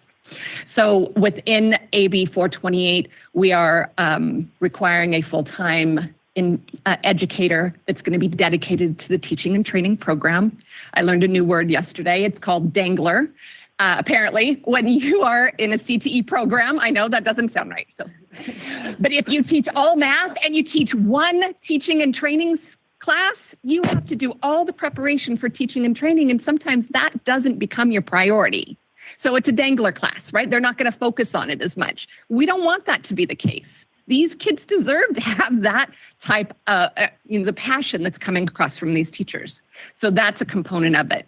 We also, in 9th grade, are going to assess the barriers for these students. And Craig Statuki met with Member Cantu, and you are willing to share your barrier assessment with us so we can understand, are there transportation barriers, finance barriers, education barriers? What do we have that we can do to support this child to help them to be successful? The next component is internships. So after 2 years of a teaching and training program, they'll have dual enrollment, which will be up to 12 credits in teaching and training, dual credits offered to everybody. Then they have an internship opportunity, which would be in our local schools. So it would be in the elementary or middle schools to have opportunities to see what it would be like to be a teacher. There are many schools in our district that do this already. Rancho High School does this, right? And they have been very successful working with CC Rano. But this isn't a set process that everybody has these opportunities. Every student deserves this opportunity. And when the students in elementary school say, oh my gosh, a high school student's coming to work with me, they now have a line of sight on what they want to do next. Maybe they want to be a teacher because they had a cool high school kid come down and help them with their reading, right? So we want to bring that cycle and continue on with that. The other component that I think is important that you know is there should be a standard curriculum that's aligned with the needs of higher education, right? So currently we have standards and we have pacing guides in the CTE program for teaching and training, but from what I have learned, there are not many students or teachers who understand really how to deliver this in the best way possible, right? A teacher may do a great job in the classroom, but turning around and having to teach teaching is a different skill set, I have to tell you. And so it's important for all teachers to have this type of instruction, right? So we need to have conversations with ENSHI to say, what are the skills your teachers or your students need when they enter the teaching profession or teaching in higher education, right? So we need to make sure that that is aligned.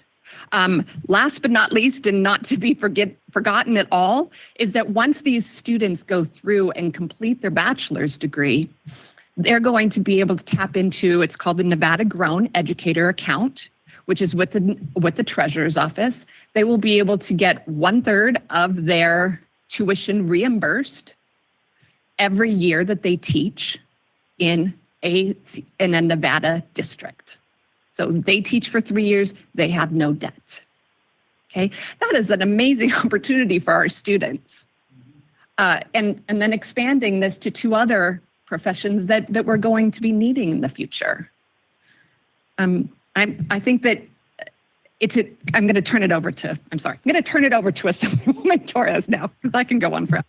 Thank you. Thank you. And, obviously this piece of legislation was a collaborative effort, and I would be amiss if I didn't mention the hard work that my colleague did, Assemblywoman Backus, to get this piece of legislation across the finish line. And, I think earlier we talked about some of the barriers to ensuring that students are completing these tests. And, if we're abundantly honest, if we're looking as an educator, I'm looking at an exam. We only have 16 graduates as completers. Where did we fail as a department? Where did we fail the educators? I can tell you, having spoken to teachers that teach in the teaching and training program, one of the big ways we failed them is providing access to the exam with sufficient time for them to prepare students.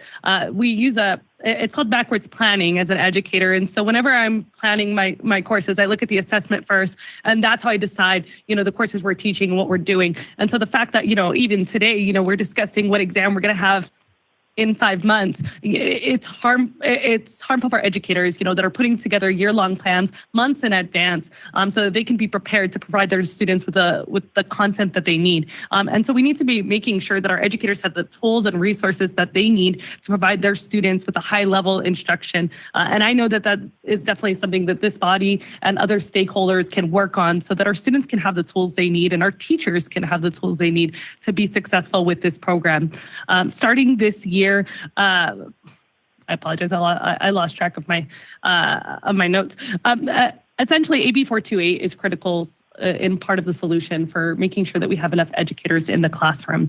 It is a long-term solution. It's going to be a slow process at first, but it is a long-term solution to make sure that we have a sufficient amount of educators in the classroom. It'll diversify the teacher workforce. The Grow Your Own program is responsive for the future needs of our community. It reduces the unnecessary barriers for entry into the teacher profession and make sure that we're getting people accustomed to the idea of teaching at an early age, and it monitors and holds teaching and training programs accountable. Thank you, and I'm sure there are questions. Thank you both, and I love the passion. I think that we share your passion for this topic. It's something we talk about frequently. So I have a bunch of questions, but I'm going to let some of my board members start. So who wants to begin? Yes, Member Keys. I just had a real quick question about the dual credit classes. So in my district, Nye County, Garrett pays for the classes themselves, but we do need to pay for the books, and the books can be very, very expensive. So I was just wondering if you guys are accounting for additional costs like that with the dual credit classes. Yeah, that's a great question, Member Keys, and I actually will have to go back and do some research into that. I know that the dual credit course credits will be paid for, but I'm not sure about the material, so I'll have to get back to you. Okay. And Assemblywoman Torres, for the record, I think that that should be also a part of the conversation with ENSHI as we're negotiating contracts too. Additionally, many of the universities have moved to online textbooks for a lot of those resources. And as a dual credit teacher myself, I can tell you don't necessarily love online textbooks for my students, but it is more accessible, and it means that all of my students can have access to their own textbook on the devices that are provided by the school. So I think that is a part of what should be considered in contracts negotiated in the MOUs for schools. Did I see Member Cantu? Okay, I'll go. Okay, so Member Cantu, thank you all for the presentation. And I think all segments of this presentation in terms of the history, the pathways, and finally the pipeline. That's absolutely essential. And, a lot of strides have been made, I think, in the department sorry, I wasn't sure if I could be heard, to improve the process so it doesn't take as long. But with regard to the pipeline, thinking about working with young people with JAG, teaching is one of those fields that is the gateway out of poverty and into the middle class. And I think that for so long we've relied on other states to send us their educators. And when you look at the national trends, that's just not happening, and when, from where I sit, I look at young people and see that we need to, lift them up and get them to where they need to get so that they can take these jobs, because it helps people who are already here. It helps families who are already here. And it helps, like I said, it's a gateway out of, poverty, teaching. I remember when I was a kid, going back a long time, but when we would see the teachers in my neighborhood, our streets were not paved. They were like the rich people. It's like, damn, she's a teacher. They live in this nice house. Seriously, where I grew up, it was, they were like, ooh, son ricos, right? They're the wealthy people. So, I just am glad we were part of that Columbia study, and just hope that we can get more of the young people that we serve into the teacher pipeline, because everything we're talking about is how do we create more pipelines into, let's say, advanced manufacturing apprenticeships, and, how can we get them into the building trades union, and how can we get them into healthcare and that kind of thing. So, this is another key pipeline. This is where kids want to go other than cosmetology, man. All we hear about is we need to encourage people to go into, young women especially, to go into other fields other than cosmetology. So teaching might be the. May I respond? Yes, please. Yes, sorry. Brenda Pearson for the record. So I wanted to add in the fact that within AB 428, we've included GOIN as kind of overseeing all of the different pathways. And so what you're referring to is specifically, as well as from the school level, as well as diversifying the students' population as well. The accountability on GOIN really looks at what is, they're evaluating the success of each pipeline. They're looking at the capacity of whether the pipeline is meeting the economic and the workforce needs. They're looking at how many students complete and if they actually enter the profession, right? And how long they've been in that profession. And then what other opportunities were utilized with work-based learning. So I think that it's important to know that we've added this accountability measure because we want to make sure this is successful, as well as that we can tweak it if need be throughout the process, right? If we're not being successful in one area, then what can we do to make it better? What supports can we give? If I may ask a quick follow-up. Sure, Member Cantu, go ahead. I remember the STEP program, then it was changed to the Step Up program, which was a grow your own teacher pipeline at Nevada State College. I knew Lori Navarrete, who was a teacher out there.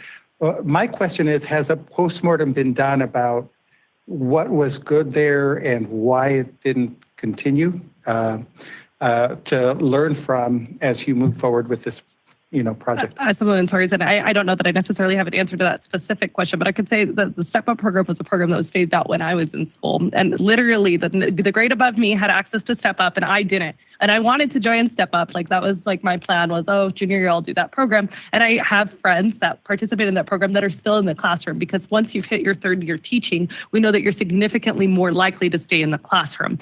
So with that program, I'm not sure that we have that data available at this moment, but it would definitely be interesting if somebody, and every time I talk about that program, it's like I'm talking about a ghost because nobody's ever heard of it. They don't remember it. It was so long ago. And I think that was part of the problem with the program, is it was a small initiative that was only done for a short period of time. And I think the significance of this piece of legislation is that the goal is for it to be an ongoing project for the years to come and the decades to come, and not something that we just do right now this year for the next 2-3 years. The goal is for this to start the continuum into this pipeline, and hopefully we won't have the same issue that we did with Step Up, where I think we had probably some great outcomes.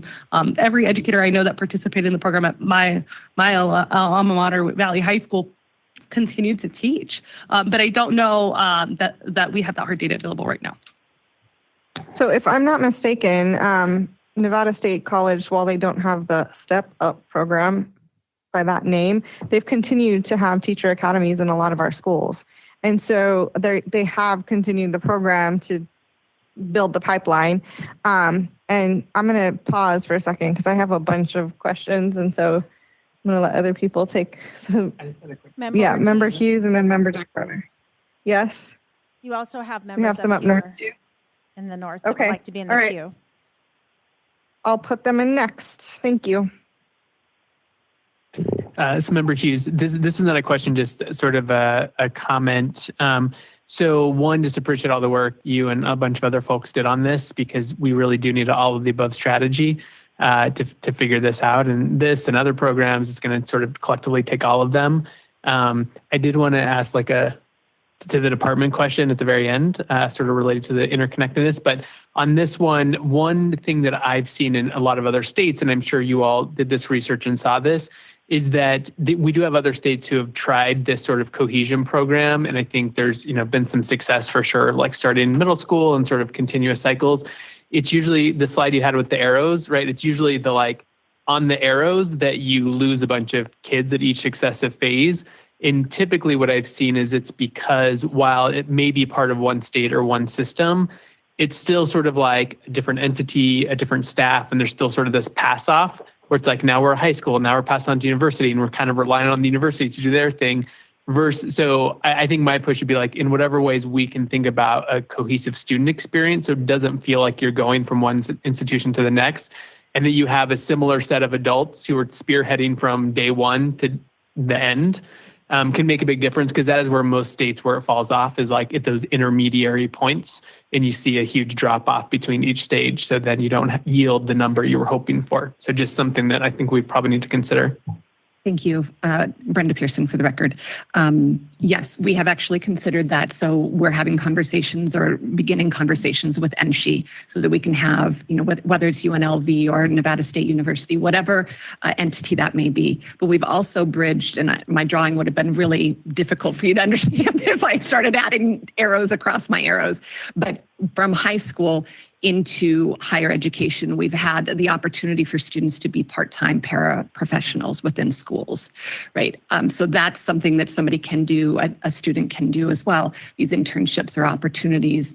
I know that Goen is working on some grant funding to see if we can pay those students, because we don't want them to have to determine whether, well, my parents need me to have some, have a job. This could be the job that they're getting money from. So we are trying to layer some of those supports on, but then as we're going, making sure those wraparound services are there for every student. So. And Assemblywoman Torres, for the record, and after having spoken to the UNLV College of Education too, I know that they've also have some recent developments with a teacher apprenticeship program that'll help build on that paraprofessional portion of the legislation. Additionally, there were additional barriers that were removed in the bill that include removing the requirement that they could not be a student. There were some districts that basically said we could not pay a student teacher while they were doing their student teaching. And some institutions were doing that as well. And since the implementation of the bill, that no longer is a requirement, so that they can be paid during those hours while they're doing their student teaching. So I'm going to pop in there because that was one of my things. The Department of Labor is doing this is one of the things that came up in that conference that I went to, is doing a massive push to do more internships and apprenticeships type programs. And I know one of our former Nevadans, Manny Lamar, is heading up that effort for the State Department of Labor. I believe that's his new role. But there's money to be had there. And so is there any connections to the Department of Labor to pull some of that funding in to help fund these apprenticeship programs? Assemblywoman Torres, for the record. So I'm not sure if there's specifically funding that could be allocated for the pre-K through 12 portion of it. I'm not familiar enough with it. However, I will say that I know that the UNLV College of Education did get a significant amount of that money for the paraprofessional program just recently, and they could probably speak more to that. Thanks. I'm going to take one up north, and then I'll come back to Member Dockweiler. Who's up first? Member else, go ahead. All right. Thank you very much. This is very exciting. I know in my district it's tiny, very, very tiny, and we've had a lot of discussions throughout rural Nevada, especially Superintendent Young in White Pine County. He's done some awesome things pertaining to this. I know for me personally, my 17-year-old goes over and is a teacher's aide in the preschool kindergarten classroom every day. And because of that experience doing that, he is going to pursue an education, hopefully. I mean, he just applied for college yesterday. He wants to go to college to be a teacher. But of course, I don't know as much about Assembly Bill 428. The legislative session's pretty crazy for us throughout school districts, and it's not one that was on my radar at all. But I want to just kind of throw out some things for smaller districts, especially those that are lower than 250 students and things like that. And like the dangler, I mean, one of the big issues that we hit in my district, we looked at trying to do it last year. We don't have the staff to do that. And I looked at trying to send some of my kids or putting them online with Adams and White Pines so that they could earn like the intro to egg credit, some of those type of things. We did run into barriers with that. So I think we really need to get everybody in the room together. I think there's a lot of similar ideas and great things working. And I don't know if there's, like, I don't know at what point the district level comes into this, if there's somebody from Clark that you guys are working with or somebody that we could kind of reach out. I think we need to make this a more collaborative effort. I do have concerns for the smaller districts being able to meet all the accountability pieces of it because that always tends to be a problem for us. But I don't want our kids to lose out on opportunities in rural Nevada because we just don't have the similar staffing scenarios or things like that. But there's so many pieces of low-hanging fruit right here that I hate to not see everybody monopolize on this opportunity. Thank you, Superintendent Nelson. You kind of teed up one of my other comments, so I'm going to piggyback on his before you guys respond. My concern, I think, concern might not be the right word, but with it being required. So first of all, implementation timeline. When is this supposed to be implemented? Every high school with over 250 kids needs to have this program. But as you mentioned in your presentation, we need to come up with a curriculum and like standards for the teachers that are teaching the future teachers, right? And so if we don't have enough of the resources, I'm talking teachers to teach future teachers, then are we running the risk of implementing programs that are subpar just for the sake of checking the box that we got this in every single school with over 250 kids?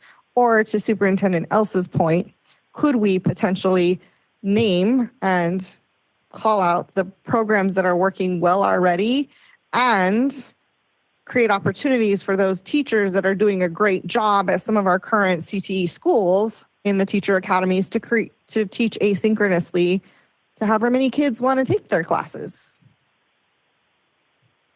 Wonderful question.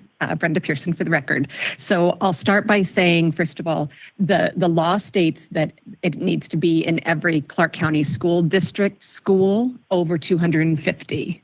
It's open to any other high school within the state. Okay, so that's important. So it's a must be in Clark. But what if, okay, so I'm just going to play devil's advocate, right? So what if I'm Moapa and I have 275 kids and I, A, don't have a teacher to teach the classes, and B, don't have a classroom, and C, don't have more than 10 kids that want to take it? Then I'm violating the law, but also, am I going to put a sub in there just for the sake of checking the box? That doesn't make sense. Yeah, Dr. Brenda Pearson for the record. So what we have built into this is a requirement to market. And so, and talk to parents and students, right? So my job has been over the last 2 weeks is to drive from school to school who have these programs in Clark County. I will tell you that they look grossly different across all schools. But I will also say I spent some time at Spring Valley today, and that principal said, if I'm going to go to the feeder schools and the middle schools, please let me know. I just need some marketing materials and I'll get those kids, because what they don't believe that this is an opportunity for them, right? And so we haven't tried this. We have not told them this is an opportunity for you to have free, debt-free degree, as well as enter a profession. We've never tried this. So yes, I understand your concern, but I also believe that there are a lot more students who would be willing to do this and interested in doing this than what we're giving people credit for. And I just firmly believe that. And I just wanted to build on that point too. And the marketing is supposed to, for the program, should be starting relatively soon. And I think it's very critical that our school districts are starting that marketing earlier rather than later. I mean, specifically, Clark County should have a program up and running, at least marketing that program within the next month. And so I look forward to seeing Clark County School District's development on that program. Me too. I guess my only concern, because I'm a long-term thinker, I'm thinking 10 years down the road, right?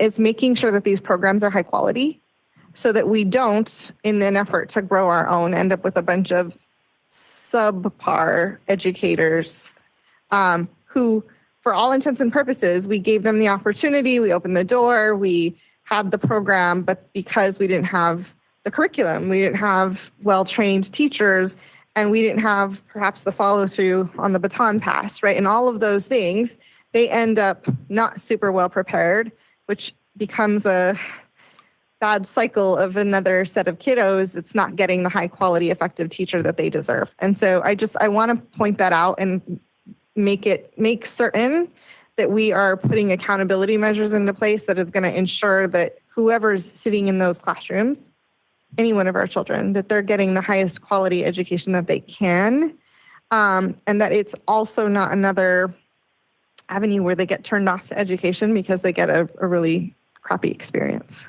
Supplementary for the record. So I think that that's a great point, right? We want high qualified teachers in the classroom, and who better qualified to teach our kids than a student who has been preparing to be an educator since high school, right? Because right now we don't have those students really available. We have a small subset of those kids, but we don't. And even the students that are not completers. And I mean, when I think about, what's the measurement of a good program, to me, the measurement of a good program is getting teachers to then go to college to study education and then to come back into our schools and teach. And that's what this program does. So there is no way that a student is going to exit this program and then be a high school teacher tomorrow. That's not what's going to happen. They're going to have to go to college first, right? And I have faith in the various education programs that we have here in the NCHE system to make sure that our educators are qualified and prepared. And so I think it's critical to remember that, this is a scholarship to get them into college, and then they still have to meet every single standard to be in the classroom.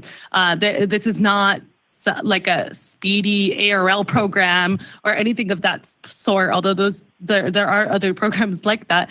This is not that. This is a program to make sure to get kids introduced to the idea of teaching so that they can want to be an educator. And, I myself as a teacher, I knew I was going to be a teacher since, walking the halls of my mom's high school where she taught, and, going in on Take Your Kids Day and helping her teach a lesson, because she always made me teach a lesson to the high school kids, even when I was super little.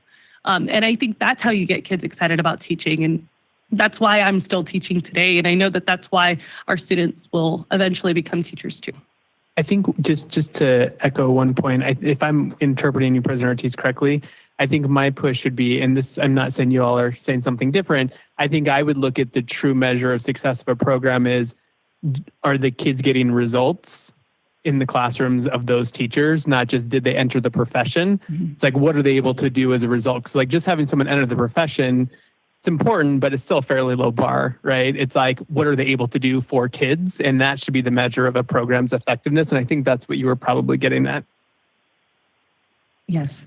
Yeah, I want to see at the end of the day, the educators that we prepped from middle school all the way through are our most effective educators in the classroom, right? Right. That would be the ultimate goal.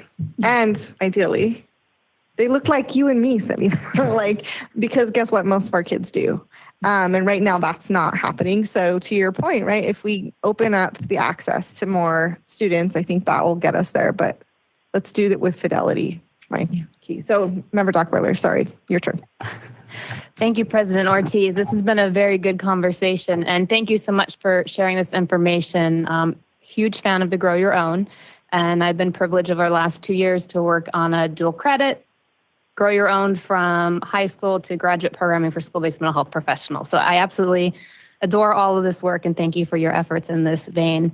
Having said that, and knowing the challenges, I'm curious about how does the bill, and if there's a funding piece in there to address the increase in dual credit instructors, because it's a pittance that they receive currently. And I think that there'd be less danglers and more people who'd be willing to do that differently if there was some sort of incentive to do it differently.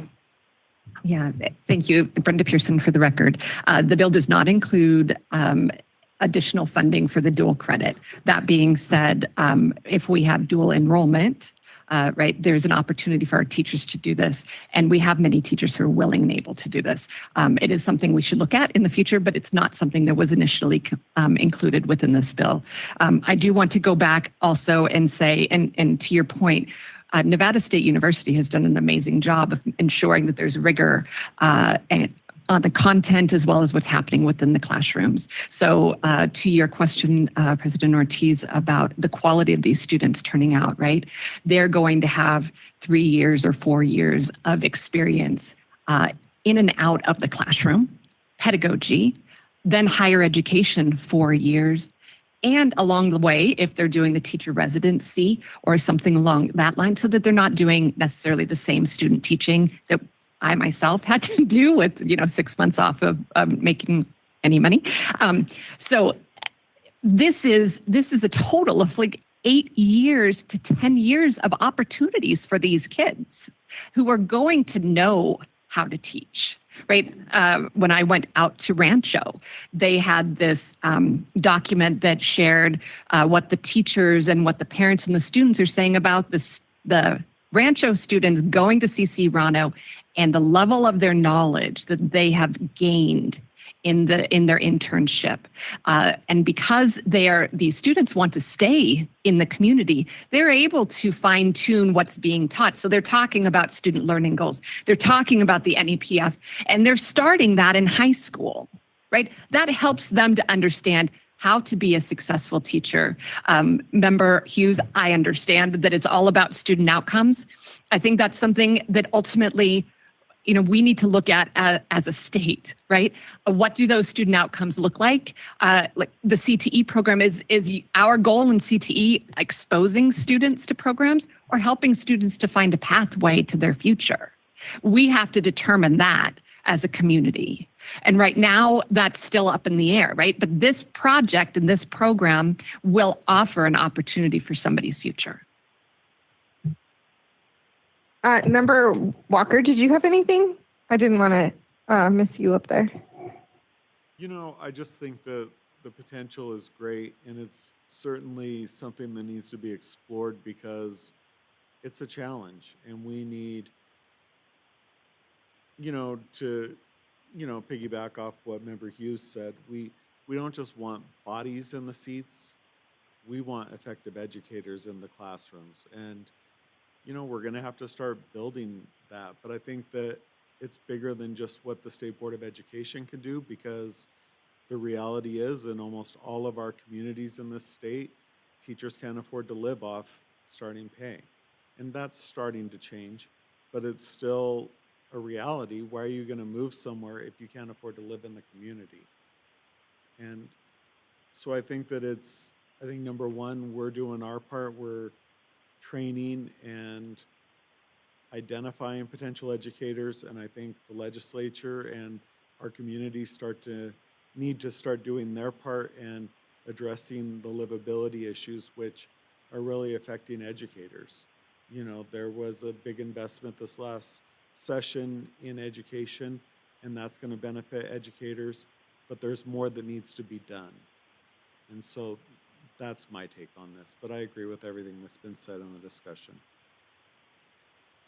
Thank you. And, as someone explanatory for the record, and I just wanted to build on that and note that I think it is critical that we are investing in our educators. And that's why in the legislature, we passed SB 231 to make sure that we are funding educators. And I look forward to seeing all districts participate in teacher raises to make sure that our teachers have adequate access to the pay that they deserve.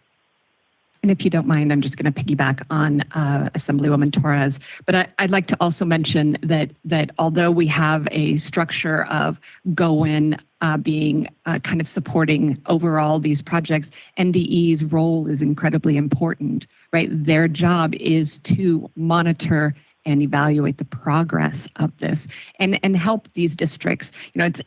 I'm going to be honest, I'm concerned that the CCSD isn't going to do what they need to make this program successful. I'm very scared of that. So scared I'm driving from school to talk to principals myself, right? Which is not a small task, right? We need to make sure that all districts who want to tap into this are able to and held accountable for what we're doing. So please consider this as we're moving forward. It's not simply saying, here is the pipeline. There's accountability for that. There's ways that we need to make sure we're holding everybody accountable for the outcomes for our students. Amen. And as your accountability arm, we will be paying attention and watching and making sure that this program is successful for all the good reasons that it should be. I'm looking forward to hearing about the other two critical, what did you call them? Career clusters as well. That's just, it's important to all of us from an economic development perspective and sustainability of our local economy to make sure that we're producing as a K-12 system the employees that our businesses need and the future of Nevada. Some of the roles that our kids will play, we don't even know about yet. Haven't even dreamed them up. So I want to thank you all for your presentation. This has been super enlightening and super exciting to hear that it's finally come to this level, right? I think we've talked about, oh, sorry, one more question. Go ahead, Member Dockweiler. Thank you, President Ortiz. I didn't mean to interrupt your talking, but my last question, and it may be more of a Department of Ed question, but I see in the bill there's some regulations and stuff for the state board to do. So I'm just curious if and when that might come to us and how we can best support the development of that.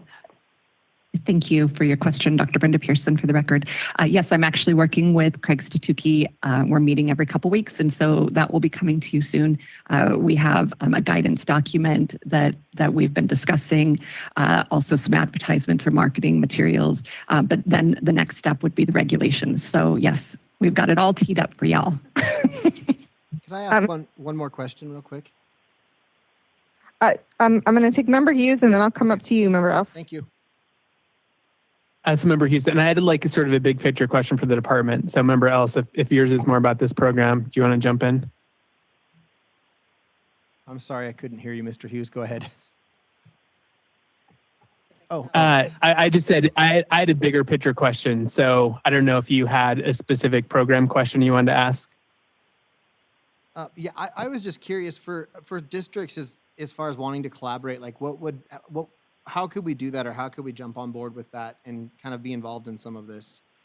Is there somebody from Clark that we contact, or you directly, or I think that there's a lot of great conversations happening. I think it needs to kind of be collaborated together. Brenda Pearson, for the record, I will reach out to you tomorrow. I appreciate that. Thank you. I love that answer. Okay, Member Hughes. Thank you. Member Hughes, for the record. So, Mike, I'm not sure who to best direct this to. I don't know if this is Deputy Superintendent McGill or somebody else. But my very basic question, then I'll elaborate, is sort of when we think about the teacher pipeline more generally, who at the state level is sort of doing the math, I guess is the way I would put it. So if I think about, we have all these great programs and people doing important, incredible work. And if you look at sort of like demographic trends, growth in student populations, attrition rates, like there's all these like statistical factors. And in my mind, the way we'd be looking at is sort of saying like, okay, here's our projection year over year for teachers we need. Here's the proportion we think is going to be filled by this program, right? And we count that out the number of years it's going to take. Here's the proportion that we think is going to be taken by this program. But I've yet to see any kind of comprehensive statewide plan, and it may exist and I just haven't seen it. But I feel like it's really hard to know what's effective if we don't have an understanding of what we actually need and what we expect different programs to produce. And I feel like because it's so fragmented, I imagine the state's probably the right level to do that at, so that we can actually see like, okay, we expected X number from universities, they only produced this. We expect, this program overproduced, but you can only do that if you have like all the numbers and are doing that math and strategy work on the front end. So I'm just curious, is that happening? To what extent that's happening? Because I feel like we could just create a billion programs and not actually solve the problem unless we have a comprehensive strategy. Dr. Brenda Pearson for the record. Please proceed. GoEd and GoIn have done 10-year projections as to what's needed within our state. And so that's where these numbers are coming from. They will monitor this throughout the process, and that will be their role. Yeah, and I think maybe my question was broader than that, just like from the Department of Ed perspective. So it's like if we have those numbers, there's a lot of programs in addition to this one, right? And how do they all fit together? Yes, Superintendent Ebert for the record. Thank you, Member Hughes. You hit the nail on the head in a couple different areas, and you heard Member Arascata speak earlier to the dashboard that we had with higher education in Nevada. It unfortunately is not current, but the meeting that we had with them, well, that I had yesterday and Craig had last week, is that dashboard will begin to spin up again. So all those components that you spoke to, we are in the, so that's one piece of the puzzle.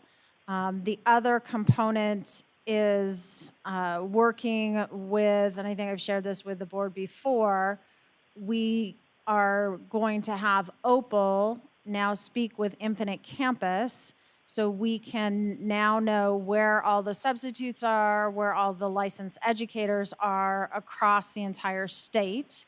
So that's another piece of the puzzle. This is a third piece of the puzzle that you've been talking about today.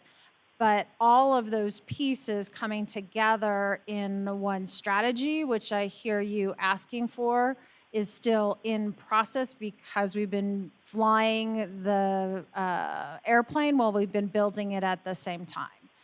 What I will tell you, the data that we have been looking at most recently, too, is that we have to be very cognizant of is the number of educators. We used to be pretty stable. When I first came back, the data that I looked at, every single year, NSHE was producing 800 educators. We needed 2,300 educators, and that was a 3-year time period, consistent, maybe 10, 15 off of each.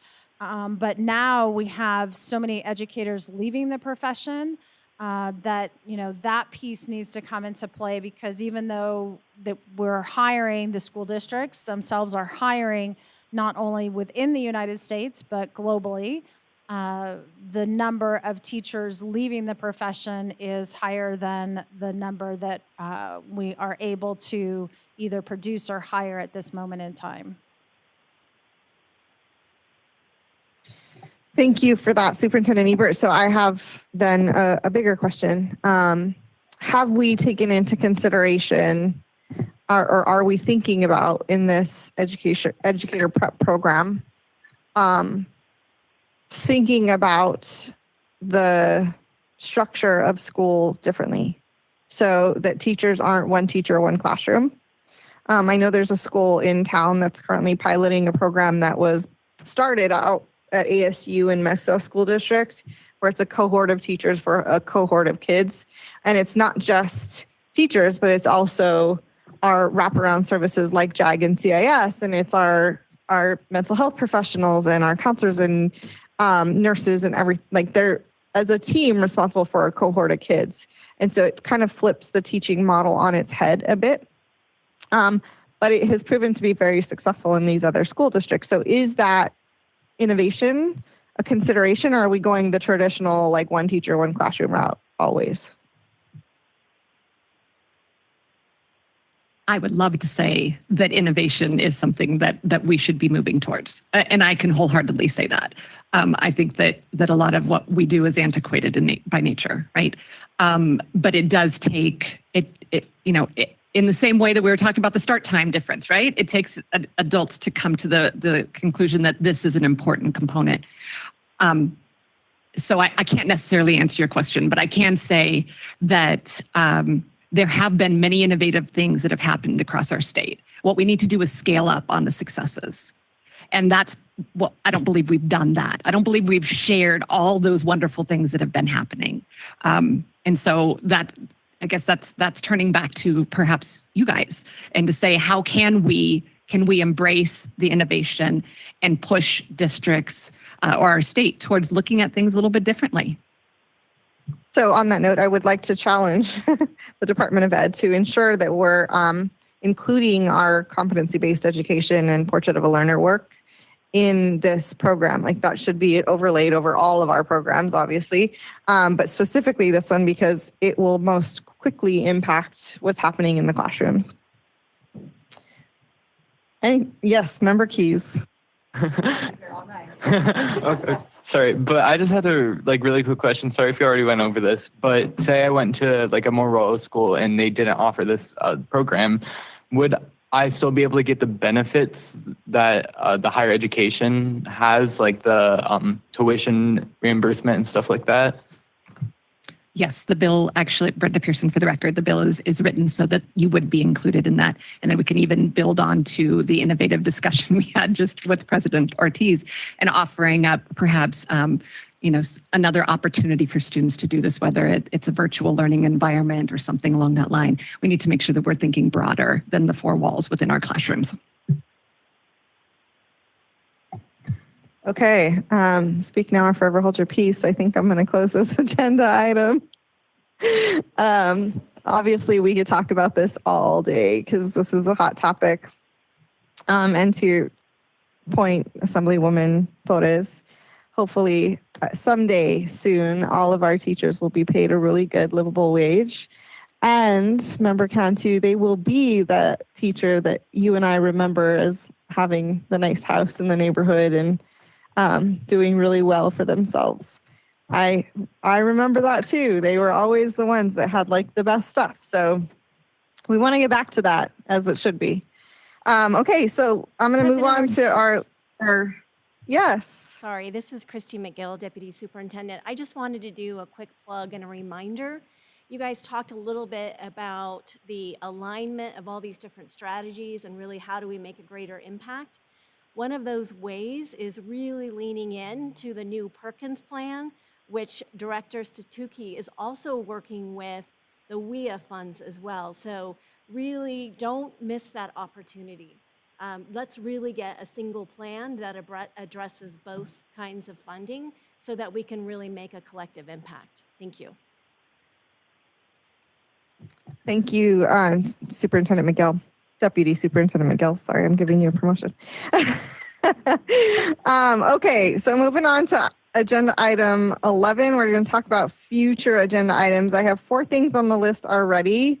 So if anyone has anything to add, please start thinking of those. So we're going to be seeing here quickly the updated statewide plan for the improvement of pupils, a transportation update because that has been a hot topic in all of our high school start time discussions. We're going to continue our work with Silver State governance so that we can work with the department to set some interim goals and have our guardrails completed and our calendar done. And then we're going to circle back to the NRS 388G and school organizational team structure and training that was mentioned in public comment earlier. But if you recall, last year we had numerous discussions, a subcommittee and everything on the implementation of the reorg. There has been some changes to that law over the last legislative session that we need to be briefed on and brought up to speed. And then we also still needed to address, I believe, the funding side of it and budgeting. So all of that is coming attractions. Is there anything else anyone would like to add? This is Member Cantu, if I may. I know 2019, we had AB 168, the Restorative Justice Framework. This past session, they passed AB 330, which was some modifications to it. I would like for us to take a deep dive to see how that's working. Is there any gaps? Is there regs that are needed, from our body, in relation to that? So that I would bring that up as another item. Okay, thank you. Clerk Hudson, I'm going to add that to the list and you can too. Anyone else? Member Keys, go ahead. I had brought it up on the last board meeting, but it didn't get on the agenda for this one. The Student Advisory Board, something like that. It's okay, but no, you're okay. It's fine. But I would like that to be on next month's agenda. Thank you. Thank you, Member Keys, and thanks for holding us accountable. Yes, Member Dockweiler. Thank you, President Ortiz. So since our last meeting, I've had educators across the state from various districts reach out in a positive sense, in that part of AB 400 was a read by grade 3 revisions. And they are working on their intervention plans for students who are identified as potentially struggling. What they're reporting, though, is that the cutoff score that they have to write the plans for is at the 40th percentile. And as we know, anything down to the 16th percentile is considered to be in the average range. So in essence, they're using their limited human capital, their limited resources, writing reading improvement plans for students who fall in the average range. And so if we could address that cutoff score, it would help out the districts and help out all of these, a lot of different things that we could be considering. So anyway, I would just have us perhaps look at that cut score again. Superintendent Ebert, can you, if there's an opportunity for you to address that via the Department of Ed, can you look into that and let us know? I am shocked to hear that they put it at 40%. That just seems, anyway. Okay, we'll have to look into the actual language of the regulation. But we'll add that to the list as well. Anything else? Member Carlton, please proceed. Okay. At the risk of being thrown into the briar patch, if you follow social media and the news, we've had multiple schools not be able to have school because of some of the issues that are continually going on. Hopefully, if this is put on the agenda, we will not need to discuss it, that this will have been solved by then.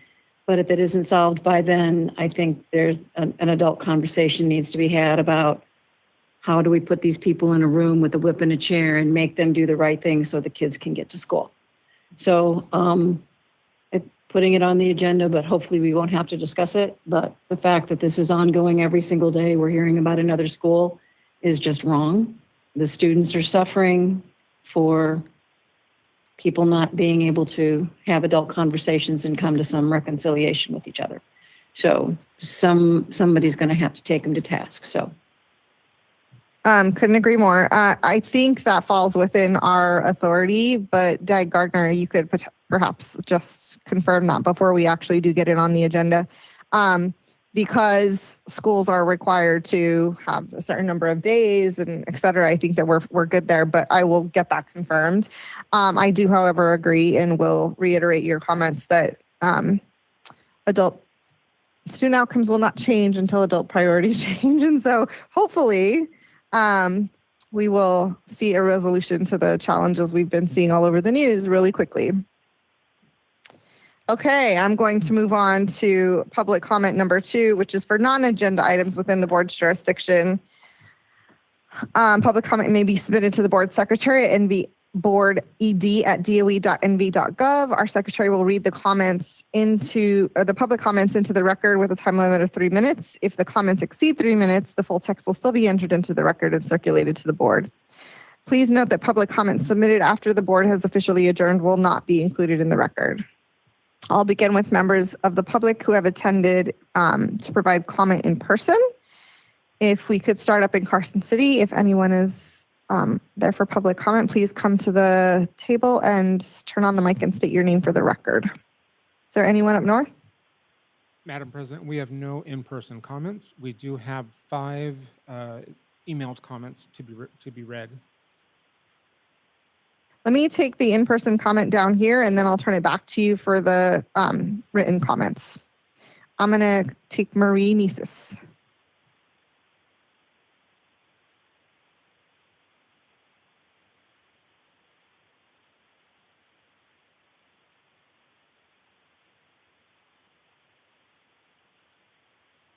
Oh, thank you, President Ortiz, members of the committee. For the record, my name is Marie Nices, and I'm the president of the Clark County Education Association. That's okay.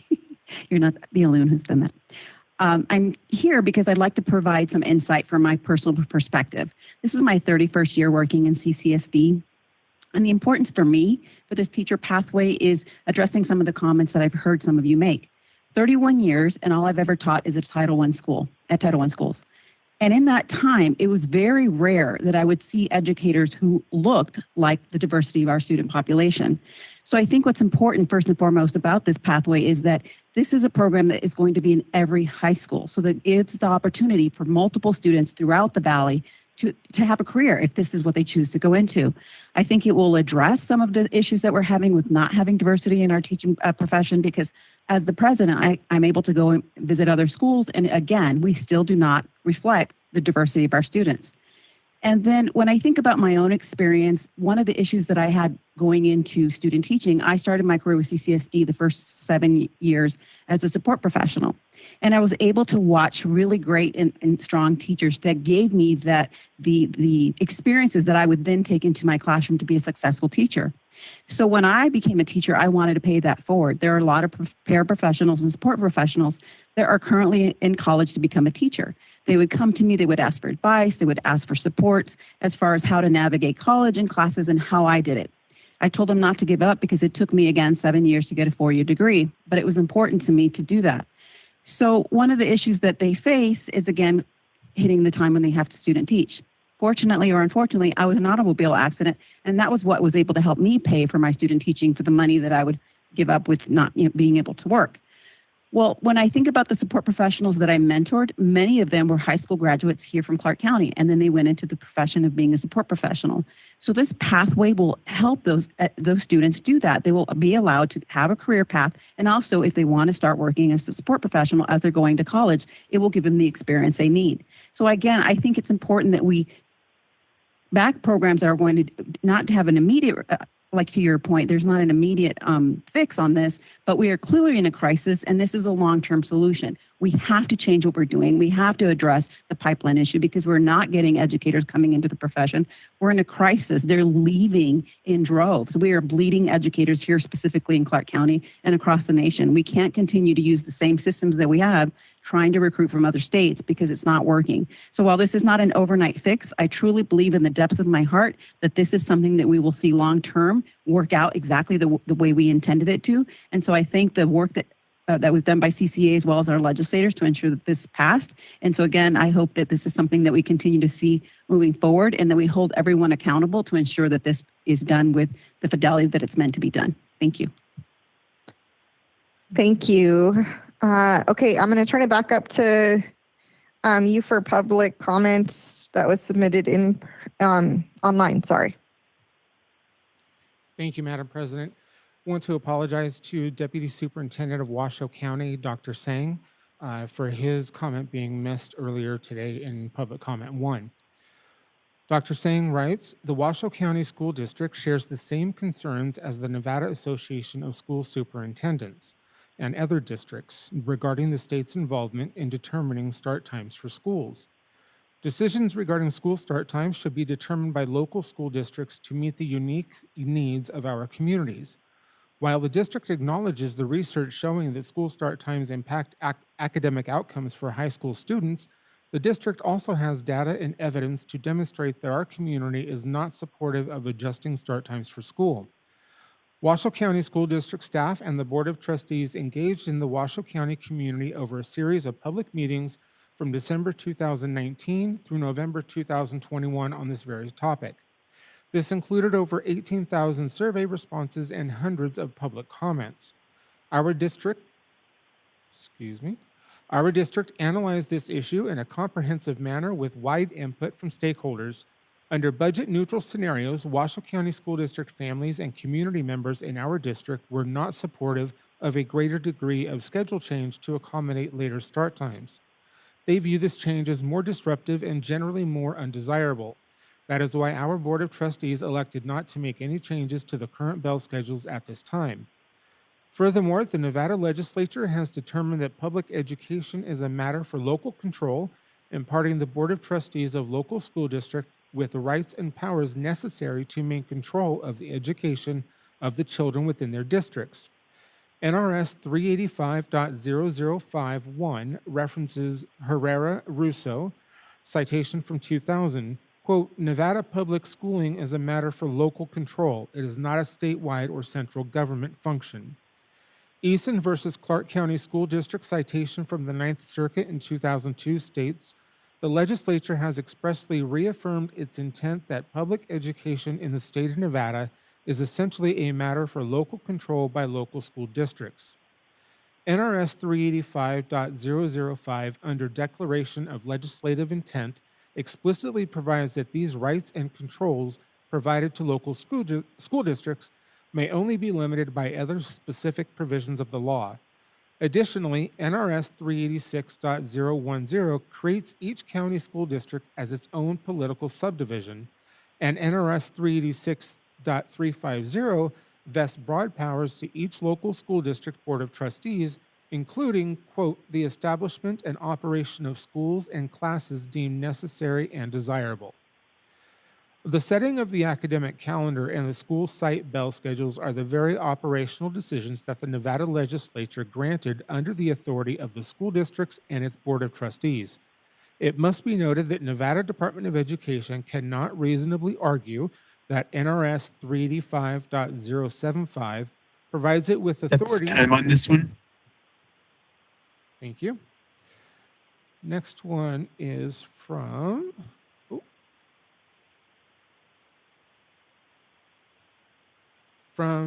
Anna Marie Binder.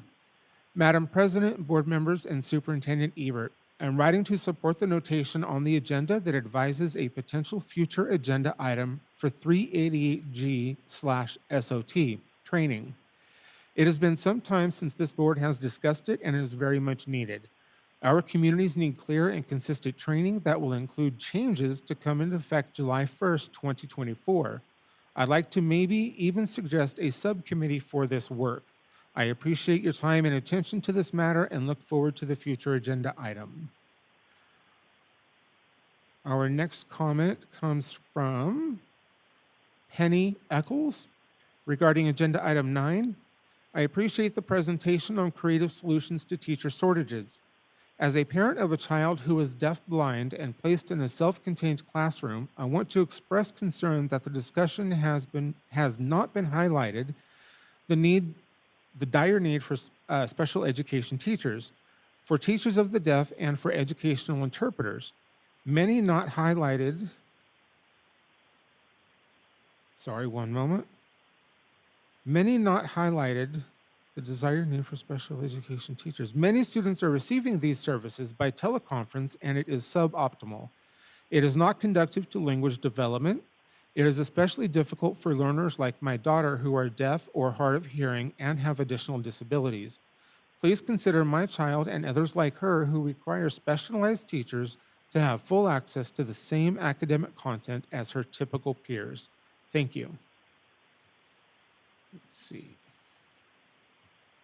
Our next one comes from Elko County School District Superintendent Clayton Anderson. Dear President Ortiz and esteemed members of the State Board, I'm writing to share my thoughts and concerns as the superintendent of Elko County School District regarding the proposed regulations pertaining to school start times. I do appreciate the concern that exists regarding student sleep and well-being, as we have also made concerted efforts and dedicated time, attention, and resources to prioritizing student well-being, which is one of our 4 guiding pillars in our strategic plan. This concept is ever present in all the decisions we make, including school start time and end times. Another very important pillar of our strategic plan is to produce meaningful relationships with all stakeholders in our community. This involves intricately involving our families and partners in many decisions that have an impact on our entire community. In various parts of our community, it is clear that having flexibility of start times is not only a preference for those community members, but essential to the structure of the community around those start times. Decisions concerning school start times should be at the prerogative of local school districts and the various stakeholders that comprise the greater school community. Our school district faces unique circumstances and challenges that significantly impact start times. One example is our entire school district now operates on a 4-day school model, which means as a result, the length of instructional day has increased. To push back the start of the school day means to also push back the end time, as well as all of their post-day activities, sports, extracurriculars, etc. This will result in students and staff being away from their families for more time in the evening hours, which should be maintained by families. Another issue this will present is the complication of an already abbreviated time frame for these activities and organizations to schedule usage of their building and facilities. In rural counties, we often only have available one gym and field, which both the school and the greater community often rely on using. Shortening the time after school to use these facilities will be at best displace the kids, and organizations, and possibly worse, require the elimination of certain teams and organizations. This problem would only be exacerbated during the fall and winter months. Another significant challenge for us relates to transportation. Due to limited availability of school buses and drivers, our route drivers must stagger their routes every morning to be able to get all students to school.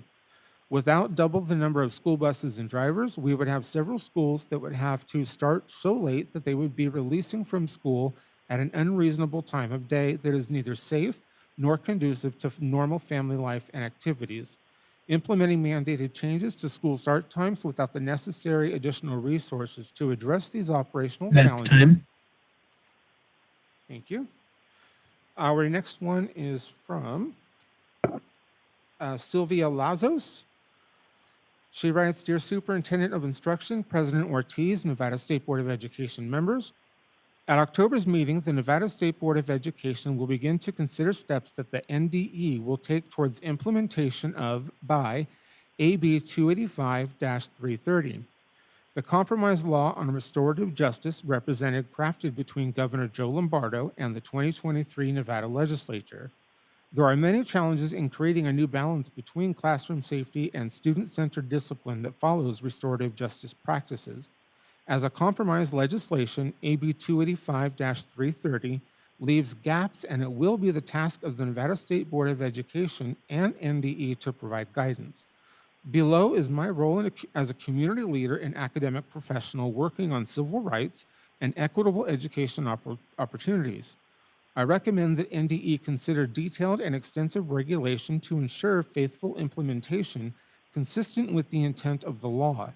Consider monitoring mechanisms for successful and timely implementation, and appreciate the resources that it will take to achieve the goals of these new laws.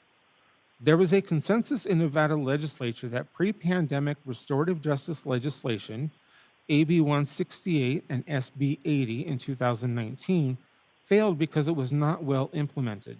In AB 285 and AB 330 public testimony, the largest school district, CCSD, was singled out as being particularly unsafe, and many teachers testified to upsetting incidents. Racial disproportionality in discipline remains high. The per public testimony of Dr. Kyle Rogers, UNLV instructor of multicultural education, analyzing 500 plus pages of CCSD public records. Teachers testified that they received insufficient guidance and did not have access to the tools to implement restorative justice mandates.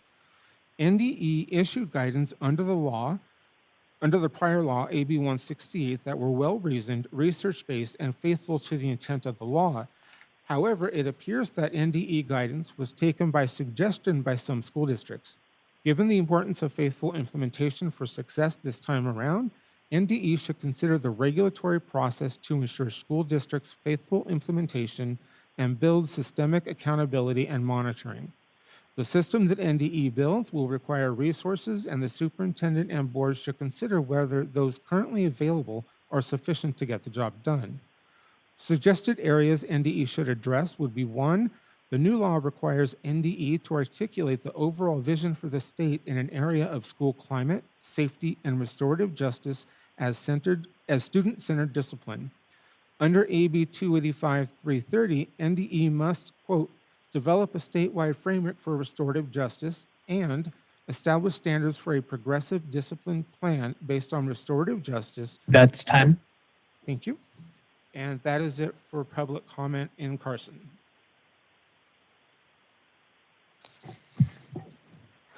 Wow. Okay. That was a lot today. Thank you so much for your, go get some water. That was a lot of reading. I appreciate it. Today, I will adjourn this meeting at 6:09. Our next meeting will take place October 4th at 2 p.m. That meeting will be run by Vice President Dockweiler. I will be missing, I think, my first meeting, maybe my second in my tenure. So I will see you guys in November. Have a wonderful rest of your week. Thank you.